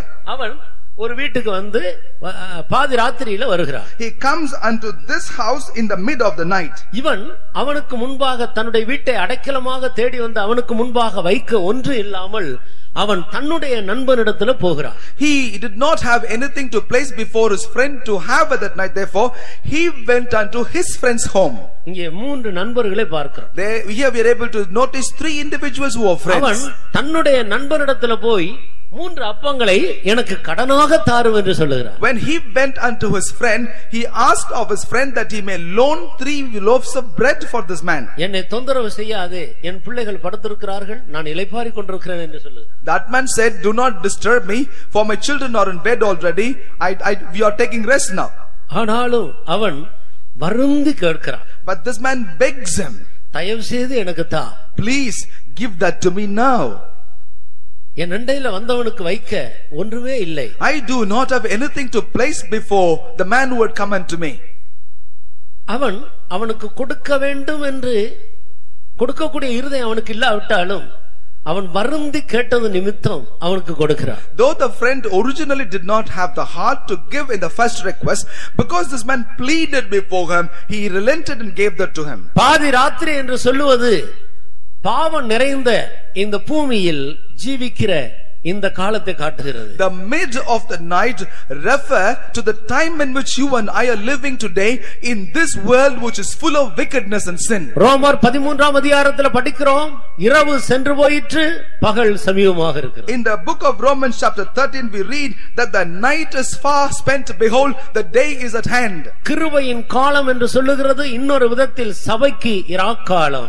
The dispensation of grace in another dimension is the night time for the church. இந்த இரவு காலத்தில் தான் தேவனுடைய ஜனங்கள் பாவமும் அசுத்தம் நிறைந்த இந்த காலத்தில் தான் நாம் சத்தியத்துக்காக பரிசுத்தத்துக்காக எழும்பி பிரகாசிக்க வேண்டும். It is in this night time which is full of sin, iniquity and darkness, we children of God will have to rise up and shine bright like stars for truth. தேவ சபைக்கு இனி ராக்காலம் கிடையாது, இனி பகல் காலம் வரப்போகிறது. For the church of God from henceforth there is no darkness and night time, but there will only be daytime. அந்த பகல் காலம் இந்த உலகத்திலே ஜீவிக்கிற பாவிகளுக்கு ராக்காலமாக இருக்கும். That daytime will be the night time for the people of the world presently living in sin. ஆனால் இதுதான் தேவனுடைய சபைக்கு தேவ ஜனங்களுக்கு ராக்காலம். But this very dispensation is the night time for the church of God and for the children of God. இந்த நாட்கள்ல தான் நீ போக வேண்டும். It is only in these days we will have to pass through. அந்த முதல் நண்பன் நம்மை காட்டுகிறது. The first friend relate to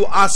ஒரு மனிதனை காட்டுகிறது. It relate to a man. அந்த இரண்டாவது நண்பன் இயேசுவை காட்டுகிறது. Whereas the second man relate to Jesus Christ. நீ இயேசு அண்டையில போகும்போது when you go to Jesus Christ, அவர் உன்னை பலப்படுத்தும்படியாக உன்னுடைய ஆத்துமா இந்த அசுத்த உலகத்தில் அழிந்து போகாமல் கரைபட்டு போகாமல் உன்னை பாதுகாக்கும்படி உனக்காக 3 அப்பங்களை கடனாக பிதாவாகிய தேவனிடத்தில் வருந்தி கேட்கிறார். When you go to Lord Jesus Christ is begging unto the Father that the Father may give him the 3 breads so that it may be given to you so that your life may be protected even while you are living in the present world. நான் போகாதிருந்தேனானால் தேற்றரவாளன் உங்களிடத்தில் வரார். If I do not go, then the Holy Spirit the comforter shall not come unto you. நான் போய் வேறொரு தேற்றரவாளனை உங்களுக்கு அனுப்புகிறேன். I will go now and send unto you another comforter who is the Holy Spirit. கர்த்தராகிய இயேசு கிறிஸ்து இன்றைக்கு பரலோகத்தில் போய் பரிசுத்த ஆவியை வாங்கி அனுப்பி இருக்கிறார். Today Lord Jesus Christ has already been to the heaven, and from there he got for you and me the Holy Spirit of God. இந்த பரிசுத்த ஆவியானவருக்கு 3 அப்பங்கள் என்ற ஒரு பெயரும் இருக்கிறது. The Holy Spirit of God has another name called as 3 breads. ஏன் 3 அப்பங்கள் என்று பெயர் கொடுக்கப்பட்டிருக்கிறது? Why this name 3 breads has been given for the Holy Spirit? அவருக்கு புளித்த மாவு என்று ஒரு பெயர் உண்டு. He already has a name called leaven. 3 அப்பங்கள் என்ற ஒரு பெயர் உண்டு. He has another name called 3 bread. அக்கினி என்ற பெயர் உண்டு. He is also having a name called fire. புறா என்ற பெயர் உண்டு. He is called as dove. இப்படி பல பெயர்கள் அவருக்கு கொடுக்கப்பட்டிருக்கு. Like that the Holy Spirit has got many names. இந்த இடத்திலே 3 அப்பங்கள் என்று ஏன் சொல்லப்படுகிறது? Why in this context he is addressed as 3 loaves? பரிசுத்த ஆவி ஒரு மனிதன் பெறும்போது, when a man received the Holy Spirit of God, அவருடைய ஆவி, ஆத்மா, சரீரம் மூன்றும் பலப்படுத்தப்படுகிறது. both the spirit, the soul and the body of the man is strengthened. ஆனபடியால்தான் 3 அப்பங்கள் என்று பெயர் கொடுக்கப்பட்டது. And that is the reason why he has been given the name as 3 breads. 2 தீமோத்தேயுவின் புத்தகம் 1ஆம் அதிகாரம் 7வது வசனத்தை வாசித்து பாருங்கள். 2 Timothy chapter 1 verse 7.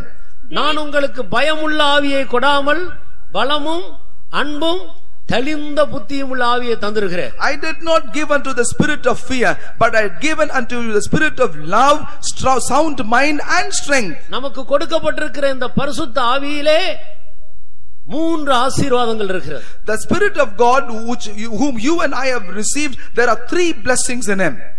நான் உங்களுக்கு பயமுள்ள ஆவியை கொடுக்கவில்லை. I did not give you the spirit of fear. இந்த ஆவி ஒரு மனிதனிடத்தில் வரும்போது பயம் அவனை விட்டு நீங்குகிறது. When the spirit of God come into a man, fear flee from him. பலமும் அன்பும் தெளிந்த புத்தியும் உள்ள ஆவி. Whereas he gives power, love and sound mind. பலம் எதுக்கு? Why power? இந்த பலவிதமான இச்சைகள் நிறைந்த இந்த சரீரத்தில் காணப்படுகிற இச்சைகளை அழிக்கும்படி தேவன் இந்த சரீரத்தை உயிர்ப்பிக்கக்கூடிய ஒரு வல்லமையாக அதை தருகிறார். God gives that power as a resurrection power into this body, so that this body will be able to subdue the powers of flesh and sins which could be seen in this body. ஆனபடினால்தான் வியாதி வந்தால் இந்த வல்லமையினால் நாம் உயிர்ப்பிக்கப்பட்டு பயிற்சிக்கப்படுகிறோம். And that is the reason why whenever sicknesses come into this body, we are revived by this power, and we therefore exercise this power to operate in our body. பவுலை அநேக அடி அடித்து அவர் மரித்து விட்டார் என்று சொல்லி நாய் இழுக்கிறது போல இழுத்து பட்டணத்துக்கு வெளியே போட்டு விட்டார். At one time Paul was beaten so badly that he was almost estimated as a dead man, and then therefore they dragged him and threw him out of the city. திடீரென்று கர்த்தருடைய ஆவியானவர் அந்த சரீரத்தை உயிர்ப்பித்தார். But all of a sudden the Spirit of God quickened this body. அவர் எழும்பி காலூன்றி நின்று மறுபடியும் பட்டணத்துக்குள்ள போகிறார். He stood up and stood on his feet and walked back once again into the town. இதுதான் மரித்த மனிதனை ஒரு நாள் உயிர்த்தெழ வைக்கக்கூடிய வல்லமை. This is the power which will quicken the dead man on one day.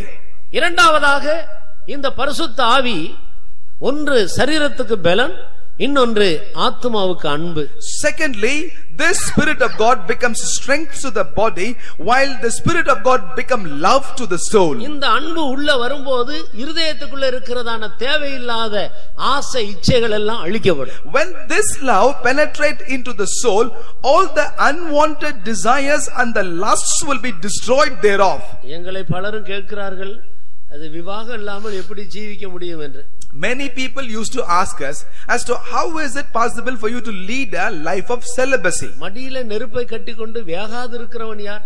Who is that man who has coal of fire in his lap but not consumed as yet? இவர்கள் எல்லாம் ஒன்றா இருந்து ஊழியம் செய்கிறார்கள், அது எப்படி ஜீவிக்க முடியும்? How is it possible for them to stay together, minister and still lead a life like this? நீங்கள் கேட்கிற கேள்வி மனுஷ அறிவின்படி சரியான கேள்வி. It is indeed a very appropriate question according to the knowledge of mankind. மனுஷனால் கூடாதது தேவனால் கூடும். But what is not possible for man is possible for God. விசுவாசிக்கிறவனுக்கு எல்லாம் கூடும். He that believeth all things are possible. கர்த்தருக்கு ஸ்தோத்திரம். Praise the Lord. பரிசுத்த ஆவியாகிய தேவ அன்பு இருதயத்துக்குள்ள வரும் பொழுது, when the Holy Spirit of God comes into the heart as the love of God, இந்த பரிசுத்த ஆவியானவர் ஒரு மனிதன் அடக்கி வைத்து ஜீவிக்கும் போது, when the Holy Spirit of God now subdue and control this man to lead his life, அவருடைய இருதயத்தில் இருக்கிற மாமிச ஆசை இச்சைகள் எல்லாவற்றையும் இந்த பரிசுத்த ஆவியானவர் அழித்து அழித்து அழித்து கொன்று கொன்று அப்படியே அகற்றி விடுகிறார். The Holy Spirit of God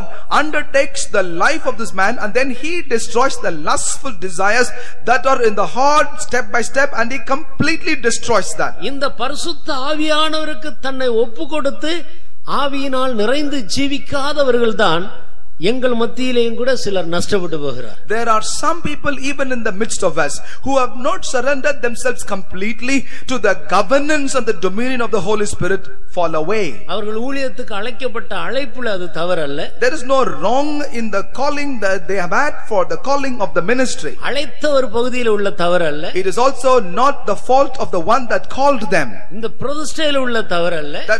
There is no fault also in this consecration. அவர்கள் பரிசுத்த ஆவியானவரால் நடத்தப்படுவதற்கு அவருக்கு அடங்கி இருந்து ஒப்பு கொடுக்கிறதுக்கு தங்களை ஒப்பு கொடுக்காமல் அவரை விட்டு விட்டு தாங்களே ஜீவிக்கும் போது நஷ்டப்பட்டு போகும். But when they fail to surrender themselves unto the guidance and the leading of the Holy Spirit as completely as they are expected, their lives are lost. இயேசு கிறிஸ்துவுடைய சீஷர்கள் 12 பேர் இருந்தார்கள். There were 12 disciples for Lord Jesus Christ. ஒருவன் பண ஆசை உள்ளவனாய் நஷ்டப்பட்டு போனான். One had the lust for money and lost his call. அவன் அந்த பண ஆசைக்கு இடம் கொடுத்தான். He gave room for the lust for money. ஆனபடியால் பிரியமானவர்களே, Therefore, beloved, பரிசுத்த ஆவியினால் தேவ அன்பு ஊற்றப்படுகிறது. it is through the Holy Spirit of God, the love of God is poured abroad into our heart. அந்த பரிசுத்த அன்புல வளரும்போது இந்த மாமிச அன்பு எல்லாம் இச்சை எல்லாம் ஒளிந்து போகும். As we grow in the love of the Holy Spirit, the love of the flesh and the love of the body flee away. அடிப்படையில நாங்கள் எல்லாரும் பரிசுத்தவான்கள் அல்ல, யோக்கியமானவர்கள் அல்ல. உங்கள் எல்லாரோட மகா மோசமான ஆட்கள் தான். Fundamentally speaking, we are not very righteous and we are not very holy. Perhaps we could have been very wicked than you are. ஆனால் தேவ அன்பு ஊற்றப்பட்டது. But the love of God has been poured abroad into our heart. அந்த அன்பு இருதயத்தில் உள்ள எல்லா ஆசை இச்சைகளையும் அழித்து விடு. Now that love completely destroys all the desires and the lusts which were in our heart. ஆனபடியால் ஆத்துமாவை போஷிக்கும்படி இந்த அபிஷேகம் அன்பாக இருதயத்துக்குள்ள பிரவேசிக்கும். And that is the reason why for the soul to be fed completely, this love comes into our heart in the form of the anointing. மூன்றாவதாக அதே அபிஷேகம் மனதுக்கு தெளிந்த புத்தியை கொடுக்கிறது, sound mind. Thirdly, it is this very anointing that gives sound mind in the mind. கர்த்தருக்கு ஸ்தோத்திரம். Praise the Lord. ஆனபடியால் தான் இது மூன்று அப்பங்கள் என்று சொல்லப்படுகிறது. And that is the reason why this has been termed as three bread. இந்த பரிசுத்த ஆவியினுடைய அபிஷேகத்தினால் கட்டுப்படுத்தப்பட்ட ஒரு வாழ்க்கைக்கு உன்னை சமர்ப்பிக்காவிட்டால் நீங்கள் பிஷப்பா இருக்கலாம், பிஷப்புடைய பிள்ளைகளா இருக்கலாம், யாரா இருந்தாலும் சரி, பிரியமானவர்களே, பரிசுத்த வாழ்க்கை செய்ய முடியாது. If you had not committed your life therefore unto the dominion of the Holy Spirit of God, it does not matter as to who you are. You may be a bishop or the children of the bishop, but there will hardly be of any use of your life. ஆனபடியால் பரிசுத்த ஆவியை வருந்தி கேட்டு பெற்றுக்கொள்ள. Therefore we will have to earnestly beckon unto the Holy Spirit and receive the anointing. நான் வருந்தி கேட்டால் இந்த ஓமையின்படி நிச்சயமாக நமக்கு கொடுக்கப்படும். According to this parable, if we earnestly seek, definitely we shall receive him. இந்த அனுபவத்துக்கு பிறகு இந்த பரிசுத்த ஆவியை பெற்ற மனிதனை அந்த சமாரியன் ஒரு சத்திரத்துக்கு கொண்டு போகிறார். After these experiences, after a man is being baptized with the Holy Spirit, this good Samaritan takes him into an inn. இந்த சத்திரம் என்றால் என்ன? What is the meaning of this inn? அந்த சத்திரத்திலே ஒரு சத்திரக்காரன் ஒருவன் இருக்கிறான். அந்த சத்திரக்காரன் யார்? In this inn there is an innkeeper. Who is this innkeeper? இரண்டு துட்டு கொடுக்கிறாரே, அந்த இரண்டு துட்டு எதை காட்டுகிறது? He gives 2 pence. What does these 2 pence refer to? மறுநாளிலே புறப்பட்டு போனான் என்று சொல்லப்பட்டிருக்கிறதே, அந்த முதல் நாள் என்ன, மறுநாள் என்று சொல்வது என்ன? It is mentioned here on the second day he departed. Therefore, what is the meaning of the first day and what is the meaning of the second day? மறுபடியும் நான் வருவேன் என்று சொன்னாரே, அது எதை காட்டுகிறது? He said, I will return. What does that mean? இதெல்லாம் ஆழமான சத்தியம். These are indeed deeper truths. கர்த்தர் அனுமதித்தால் இந்த சத்திரத்தை குறித்து, சத்திரக்காரனத்தை குறித்தும், இந்த முதல் நாள் மறுநாளை குறித்தும் நாளைய தினத்தில் நாம் பகிர்ந்து கொள்ளலாம். God permit us, we will study about all these things, about the inn, the innkeeper, the first and the second day, so on and so forth tomorrow. அதற்கு வேதத்தில் பல உவமைகள் கொடுக்கப்பட்டிருக்கிறது. Also in support of that there are many parables mentioned in the Bible. ஆண்டவர் अनेक விசேஷங்களை தான் உவமைகளாக சொன்னார். God declared many special truths by means of parables. நாளைக்கு சில விசேஷங்களை குறித்து நாம் படிக்கலாம். Tomorrow we will study about some important truths. இன்னும் अनेகரை அழைத்து கொண்டு வாருங்கள். Therefore please bring many more. இப்போது நாம் எல்லாரும் கண்களை மூடுவோம். Let us all close our eyes now. நம்முடைய முழங்கால்களை முடக்குவோம். Let us all be on our knees. இன்னும் கொஞ்ச நேரம் தான் இந்த கூட்டத்தை நாங்கள் முடிக்க போகிறோம். In a short while we will complete this meeting. தேவனுடைய பிள்ளைகள் இந்த விலையேறப்பட்ட நேரத்தை நஷ்டப்படுத்தி விடாதீர்கள். The children of God must not lose this time. தேவன் நம்மை தொட வேண்டிய நேரம் இது. This is the time in which the Lord will have to touch us. அப்படியே நாம் எல்லாரும் எழும்பி நிற்போம். Therefore let us all stand up. ஒரு உண்மையான பரிசுத்த வாழ்க்கை செய்ய வேண்டும் என்று விரும்புகிறவர்கள் முன்னுக்கு வாருங்கள். Those of you who want to lead a holy life, please come forward. வியாதியஸ்தர்கள் தைரியமாக முன்னுக்கு வாருங்கள். Sick among you, please come forward. நீங்கள் எந்த பில்லி சூனியத்தினால் கட்டப்பட்டிருந்தாலும் நீங்கள் முன்னுக்கு வாருங்கள். No matter whatever is the witchcraft with which you have been bound so far, please come forward. பாஸ்டர்மார், elders, நீங்கள் முன்னால போய் நின்று அவர்களுக்கு உதவி செய்யுங்கள். Pastors and the elders, please go and stand before the people and help them to come forward. பொறுப்பாக உள்ள சகோதரிமார்களும் முன்னே போய் சகோதரிமார்களுக்கு உதவி செய்யுங்கள். Sisters, please go forward, go to the people and help them to come forward. வியாதியா இருக்கிறவர்களை முன்னால வரிசையாக நிறுத்தி வையுங்கள். And help the sick people to come forward and make them stand in an array. நாம் எல்லாரும் கண்களை மூடி ஜெபிக்க போகிறோம். We all will now shut our eyes and pray. தேவன் தன்னுடைய வார்த்தையை அனுப்பி வியாதியை சுகமாக்கி அழிவுக்கு தப்புவிப்பார். The Lord will send unto us his word and heal us and also deliver us from destruction. கர்த்தருடைய ஆவி எங்கே உண்டோ அங்கே விடுதலை உண்டு. Where there is the Spirit of God, there is deliverance. மனிதன் அல்ல, தேவ ஆவியானவர் உங்களை விடுவிக்கிறவராக இருக்கிறார். It is not man but the Spirit of God himself will come and deliver you. இயேசுவினுடைய இரத்தத்திலே வல்லமை இருக்கிறது. There is power in the blood of Lord Jesus Christ. தேவனுடைய வார்த்தையிலே வல்லமை இருக்கிறது. There is power in the word of the Lord. தேவ ஆவியானவர் வல்லமையுள்ள ஆவியானவராக இருக்கிறார். The Spirit of God is a spirit of power. அப்படினால் தயவு செய்து முன்னால வாருங்கள். Therefore please come forward. கர்த்தருடைய ஊழியர்கள் எல்லாரும் முன்னுல போய் உதவி செய்யுங்க. The servants of God, please go to the people and help them to come forward. இப்போது நாம் எல்லாரும் தயவு செய்து கண்களை மூடுவோம். Now please let all of us keep our eyes closed. யாரும் கண்களை திறந்து கொண்டிருக்காதீங்க. Please do not open up your eyes. எல்லாரும் தயவு செய்து கண்களை மூடுங்க. Everyone please keep your eyes closed. நாம் அதரிசனமான ஒரு தேவனை விசுவாசித்து இங்கே கூடி இருக்கிறோம். Believing in an invisible God, we all have gathered here now. கர்த்தர் கண்களை நாம் திறந்திருந்தால் தேவ சமூகத்தை உணர முடியாது. If we keep our eyes open, we cannot be sensitive and feel the presence of God. அதரிசனமான தேவனை நாம் ஆவியோடு உண்மையோடு தொழுது கொள்ள வேண்டும். We have to worship and serve this God both in spirit and truth who is invisible in the midst of us. நாங்கள் இப்பொழுது பாட்டுகளை பாடிக்கொண்டிருப்போம். Now we will be singing songs. அன்றைக்கு பவுலும் சீலாவும் சிறைச்சாலையிலே கட்டப்பட்டவர்களாக இருந்தார்கள். On that day both Paul and Silas were in the inner cell of the prison as the people were there bound. அவர்களுடைய சரீரமெல்லாம் காயப்பட்டிருந்தது. And their bodies were bruised.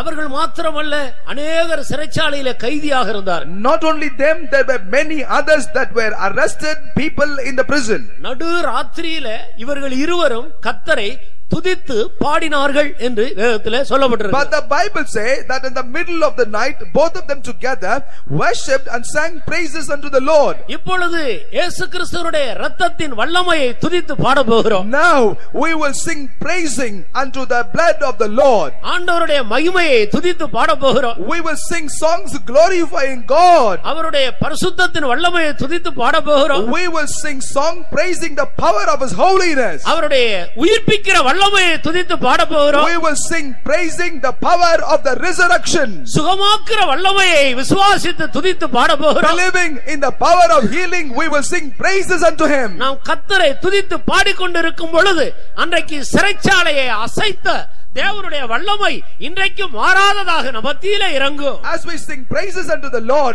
the power that came and shook the foundations of the prison on that day, the same power will also descend in the midst of us now. அதுவரைக்கும் நடந்துராத ஒரு பெரிய அதிசயம் அந்த சிறைச்சாலையில் அன்றைக்கு நடந்தது. On that day, a miracle that never happened in the prison took place.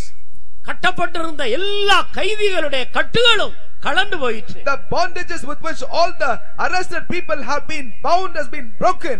அப்போஸ்தலனாகிய பவுலும் சீலாவும் துதித்து பாடின வேளையில் தேவனுடைய வல்லமை இறங்கி வந்தது. At a time when the apostle Paul and the Silas sang praising the Lord, the power of the Lord in the presence came down. அதுதான் பரிசுத்த ஆவியினுடைய வல்லமை. That is the power of the Holy Spirit. நாம் இப்பொழுது துதித்து பாடும்போது அதே வல்லமை நமத்திலே இறங்கும். The same power will descend even as we sing praises unto the Lord tonight. பாடிக்கொண்டிருக்கும் பொழுது தேவனுடைய ஊழியர்கள் உங்கள் தலையின் மேல் கைகளை வைப்பார்கள். As the songs are sung, the servants of God will lay their hands upon your head. வைத்த மாத்திரத்திலே தேவ ஆவியானவர் உங்களை தொடுவார். As they lay their hands upon your head, the Spirit of God will touch you. உனக்குள்ள இருக்கிற அசுத்த ஆவி வெளியேறும்.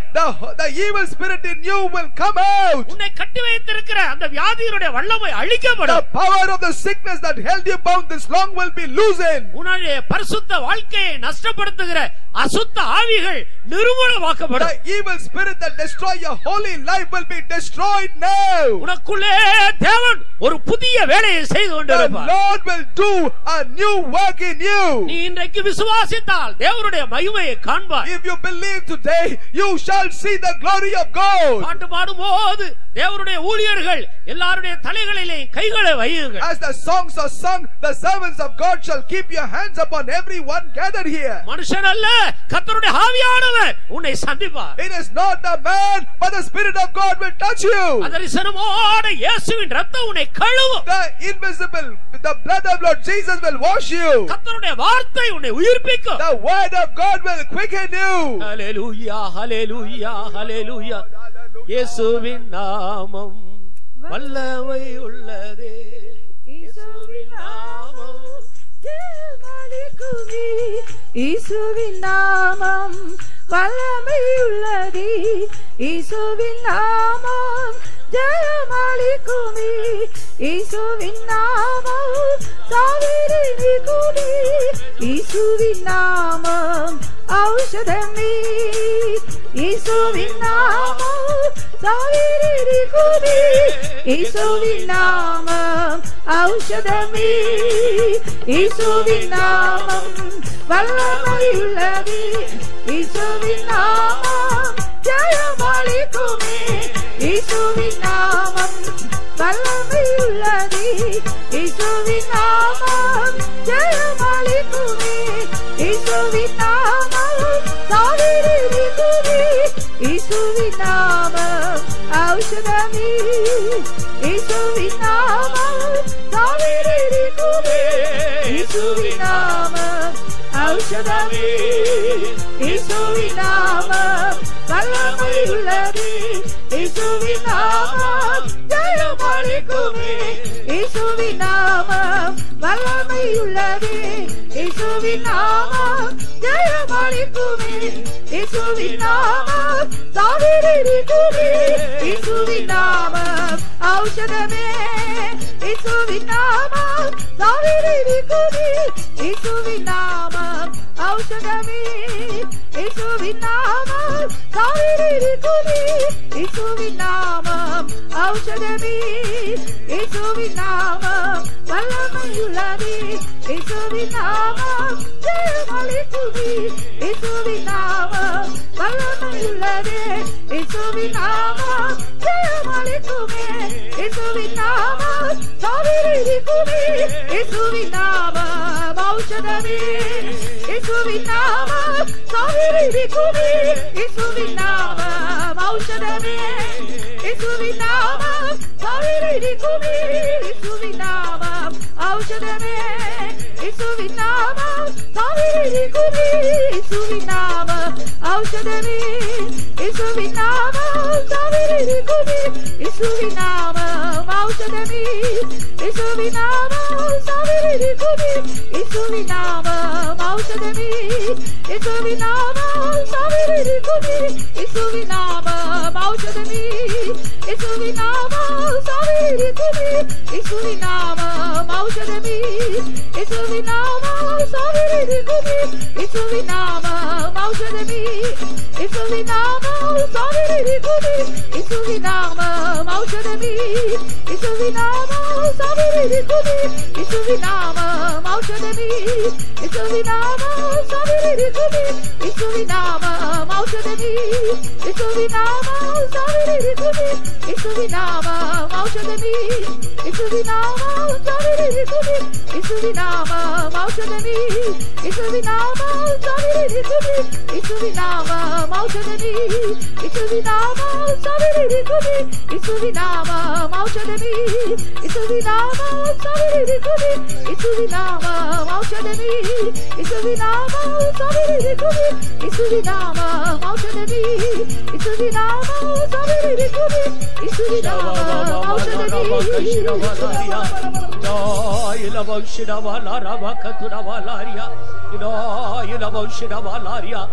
எல்லா தேவனுடைய பிள்ளைகளும் கண்களை மூடி கர்த்தரை மகிமைப்படுத்திக் கொண்டே இருங்கள். Every child of God, keep your eyes closed and keep glorifying and praising the Lord. பாருங்கள், ஊழியர்கள் தலையில கையை வைத்த உடனே கர்த்தருடைய ஆவியானவர் அவர்களை தொட்டு அசுத்த ஆவிகளை துரத்து விடுகிறார். See, as the servants of God are laying the hands upon the people, the evil spirits in them are fleeing away.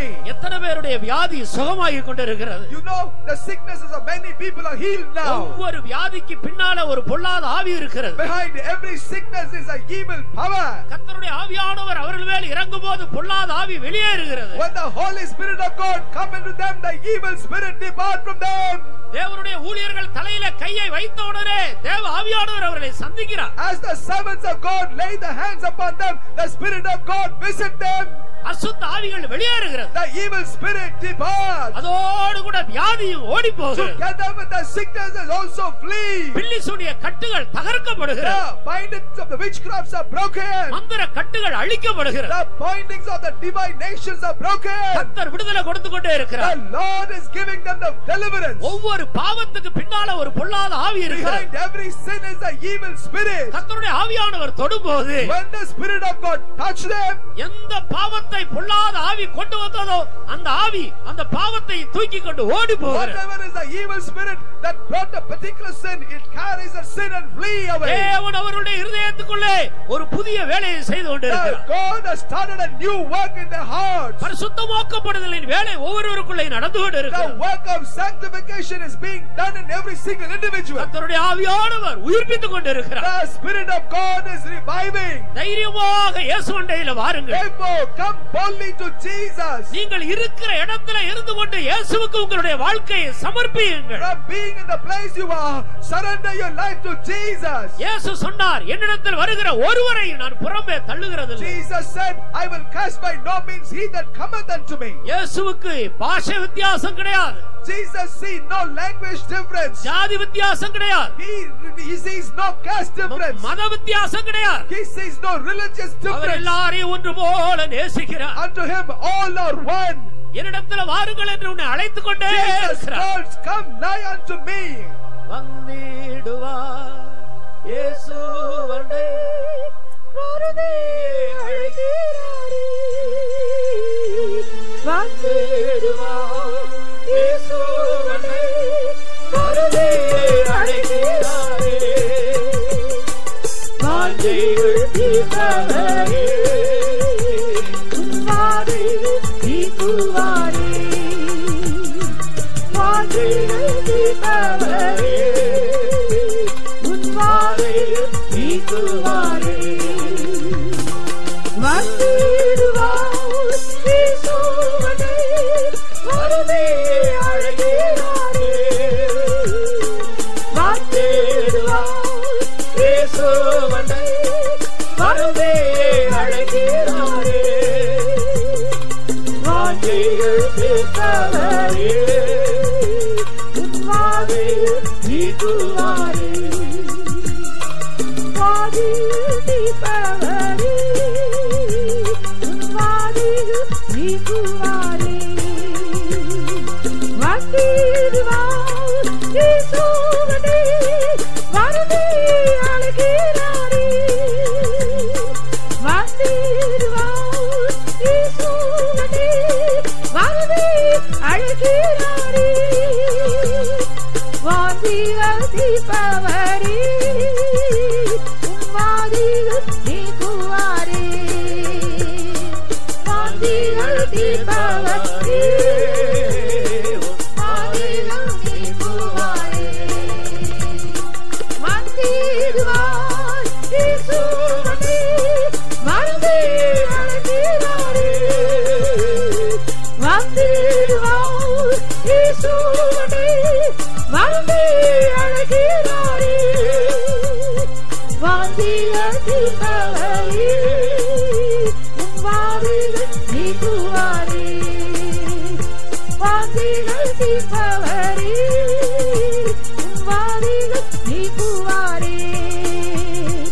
வந்திடுவார் இயேசுவனே வருதே அழைக்கிறாரே. வந்திடுவார் இயேசுவனே வருதே அழைக்கிறாரே. வாந்திகள் தீர்ப்பவரே, வாந்திகள் நீக்குவாரே. வாந்திகள் தீர்ப்பவரே, வாந்திகள் நீக்குவாரே. வந்திடுவார் இயேசுவனே வருதே அழைக்கிறாரே. வந்திடுவார் இயேசுவனே வருதே அழைக்கிறாரே. வாந்திகள் தீர்ப்பவரே, வாந்திகள் நீக்குவாரே.